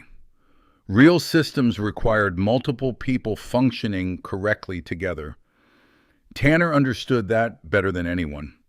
The media attention increased after the acquisition closed. Business magazines, podcasts, infrastructure conferences, articles describing Tanner Perry as the quiet engineer reshaping commercial energy systems. He ignored most of them. Megan forced him into 2 interviews total. During one recording, a CNBC host asked the question everyone seemed obsessed with, eventually. How did you handle being underestimated for so long? Tanner looked briefly off camera before answering. I stopped treating disbelief like an emergency. That quote spread across LinkedIn for weeks. Jason framed it in his office just to irritate him. Meanwhile, Lauren Whitaker Perry disappeared gradually from the professional circles she once moved through effortlessly. Not publicly destroyed. That would have created drama. Worse. Quietly excluded. Investment firms stopped calling. PR contracts dried up. Networking invitations slowed. People became careful around her once the Stonevale situation circulated privately through Denver business circles. Narrative manipulation worked well socially, less well around due diligence attorneys. Tanner heard occasional updates indirectly, never asked for them. One evening in early December, nearly 5 years after moving into Aspen Crest Extended Stay, Tanner drove back there alone after work. Snow covered the parking lot lightly. The neon vacancy sign still buzzed red above the office. Nothing looked different. That affected him more than he expected. He parked beside room 214 and sat silently inside the truck for several minutes. The same room where North Peak started still overlooked Interstate 25. Exactly the same way. Same yellow curtains, same flickering exterior light, same cracked concrete walkway. Only Tanner had changed. Eventually, he walked into the office. The night clerk looked barely 20 years old. Can I help you? Tanner reached into his jacket pocket slowly, then placed an old brass room key on the counter. The clerk frowned. Sir, I forgot to return it. The kid looked confused. When did you stay here? Tanner glanced once toward the second-floor balcony outside. A while ago. Then he walked back into the snow before further questions arrived. That night, Tanner ate dinner alone at the same diner near Blake Street where he once opened divorce papers before sunrise years earlier. Nothing there changed much either. Same cracked vinyl booze, same burnt coffee. Same waitress named Carla still working evenings. She poured his coffee automatically when he sat down. You finally buy a better truck yet? She asked. No. You rich tech people are weird. Tanner almost smiled. Outside the diner windows, downtown Denver glowed beneath falling snow while traffic rolled slowly through wet intersections. Tanner ate quietly while reviewing infrastructure reports on his tablet between bites of eggs and toast. Normal. Calm. At 8:47 p.m., his phone rang. Unknown Chicago number. Tanner answered. This is Tanner. A man introduced himself as Senior Operations Director for a hospital infrastructure network across the Midwest. They had been studying North Peak's predictive load balancing systems for months. Now they wanted a meeting, potential national expansion, large-scale implementation. Tanner listened quietly while snow drifted beyond the diner glass. Years earlier, Lauren once told him nobody cared about utility software. Now, hospital systems across multiple states wanted access to technology he built inside a motel room after everyone stopped believing in him socially. The director finished speaking. So he asked, "Would you be interested?" Tanner looked out toward the Denver streets, toward the city where he once walked alone through snow after people quietly erased him from their lives. Then he answered simply, "Yes." After the call ended, Tanner sat there a little longer with untouched coffee cooling beside his plate, not celebrating, not reliving the past, just listening to the diner sounds around him. Forks against plates, low conversations, traffic outside. Peace sounded smaller than people expected. Quieter, too. But Tanner finally understood something important. The opposite of humiliation was never revenge. It was usefulness. Because useful things survive disbelief eventually. And while Lauren spent years trying to manage how people perceived Tanner Perry, Tanner spent those same years building something reality itself could verify. In the end, reality lasted longer. Life has a strange way of exposing the difference between perception and truth. Some people are skilled at controlling rooms, conversations, and opinions. They can shape how others see someone long before facts ever appear. But eventually, real character shows up in patterns, in work consistency, restraint, and what a person builds when nobody is clapping for them. Tanner Perry never won by talking louder. He won because he kept records, stayed disciplined, and continued building while other people argued over appearances. Quiet people are often underestimated because they do not advertise their value constantly. But silence does not mean weakness. Sometimes it means focus. And in real life, many people know what it feels like to be misunderstood, excluded, or quietly pushed out of circles they once trusted. If that has ever happened to you, comment below. Have you ever had someone control the story about you before you even had a chance to speak for yourself?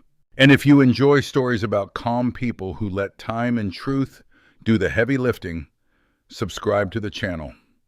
Tomorrow's story is about a man whose entire family mocked him for working night shifts until the reading of a will changed the room completely.